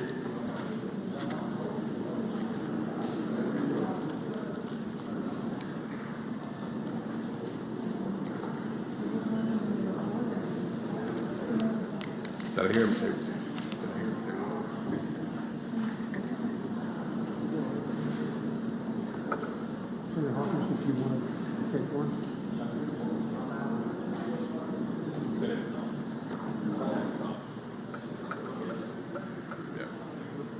$182. Anyone wish to withdraw one? Seeing none, we're ready for your motion, A Senator. motion is that we do not concur but invite conference. Motion not to concur and invite. Motion on en bloc. We did the en bloc, I thought. We didn't do the en bloc or read the title. I'm sorry. Yeah, I'm sorry, I asked the title to be read. Mr. My Clerk, please apologies. read the Well, title. First of all, motion to take them up in block. I don't think we got the vote on that We yet. did get the block on that. It was all in favor. Okay. All in favor Aye. signify by saying aye. Opposed, no. Okay, so Now read. be read, please. Thank you. Senate Bill number 3034, appropriation, Dental Examiners Board of. Senate Bill number 3035, appropriation, Pharmacy Board of. Senate Bill number 3036, appropriation, Agriculture and Commerce Department of. Senate Bill number 3037, appropriation, Fair and Coliseum Commission Livestock Shows. Senate Bill number 3038, appropriation, Animal Health Board of. Senate Bill number 3040, appropriation, Emergency Management Agency. Senate Bill number 3041, appropriation, Gaming Commission. Senate Bill number 3042, appropriation, Information Technology Services Department of. Senate Bill number 3043, appropriation, Personnel Board. Senate Bill number 3044, appropriation, Military Department. Senate Bill number 3045, appropriation, Veterans Affairs Board. Senate Bill number 3046, appropriation, Audit Department of. Senate Bill number 3047, appropriation, Revenue Department of. Senate Bill number 3048, appropriation, Secretary of State. Senate Bill number 3049, appropriation, Tax Appeals Board. Senate Bill number 3050, appropriation, Workers' Compensation Commission. Senate Bill number 3051, appropriation, Treasurer's Office. Senate Bill number 3052, appropriation, Debt Service General Obligation. Senate Bill number 3053, appropriation, Banking and Consumer Finance Department of. Senate Bill number 3054, appropriation, Finance and Administration Department of. Senate Bill number 3055, appropriation, Governor's Office and Mansion. Senate Bill number 3056, appropriation, Development Authority, Mississippi. Senate Bill number 3057, appropriation, Gulf Coast Restoration Funds to the Mississippi Development Authority. Senate Bill number 3058, Coronavirus State Fiscal Recovery Fund, fiscal year 2025, reappropriate to certain agencies. Senate Bill number 3059, appropriations additional for various state agencies for fiscal year 2024 and fiscal year 2025. Senate Bill number 3162, appropriation additional to DMH, Children and Youth, PRTF, ARPA funds. Senate Bill number 3163, appropriation additional to DFA administration ARPA funds. Senate Bill number 3164, appropriation additional to DFA Bureau of Buildings ARPA funds. Senate Bill number 3165, appropriation additional to MDOT Surface Transportation Projects ARPA funds. Thank you. My motion, Mr. President, is that we do not concur and invite conference. Motion not to concur and invite conference. All in favor signify by saying aye. Aye. Opposed, no. The ayes have it. Thank you, Senator, for your hard work on all these. Senator DeBar, pass and retain. Senator Harkins, pass and retain. We have no in conference. One moment. One moment.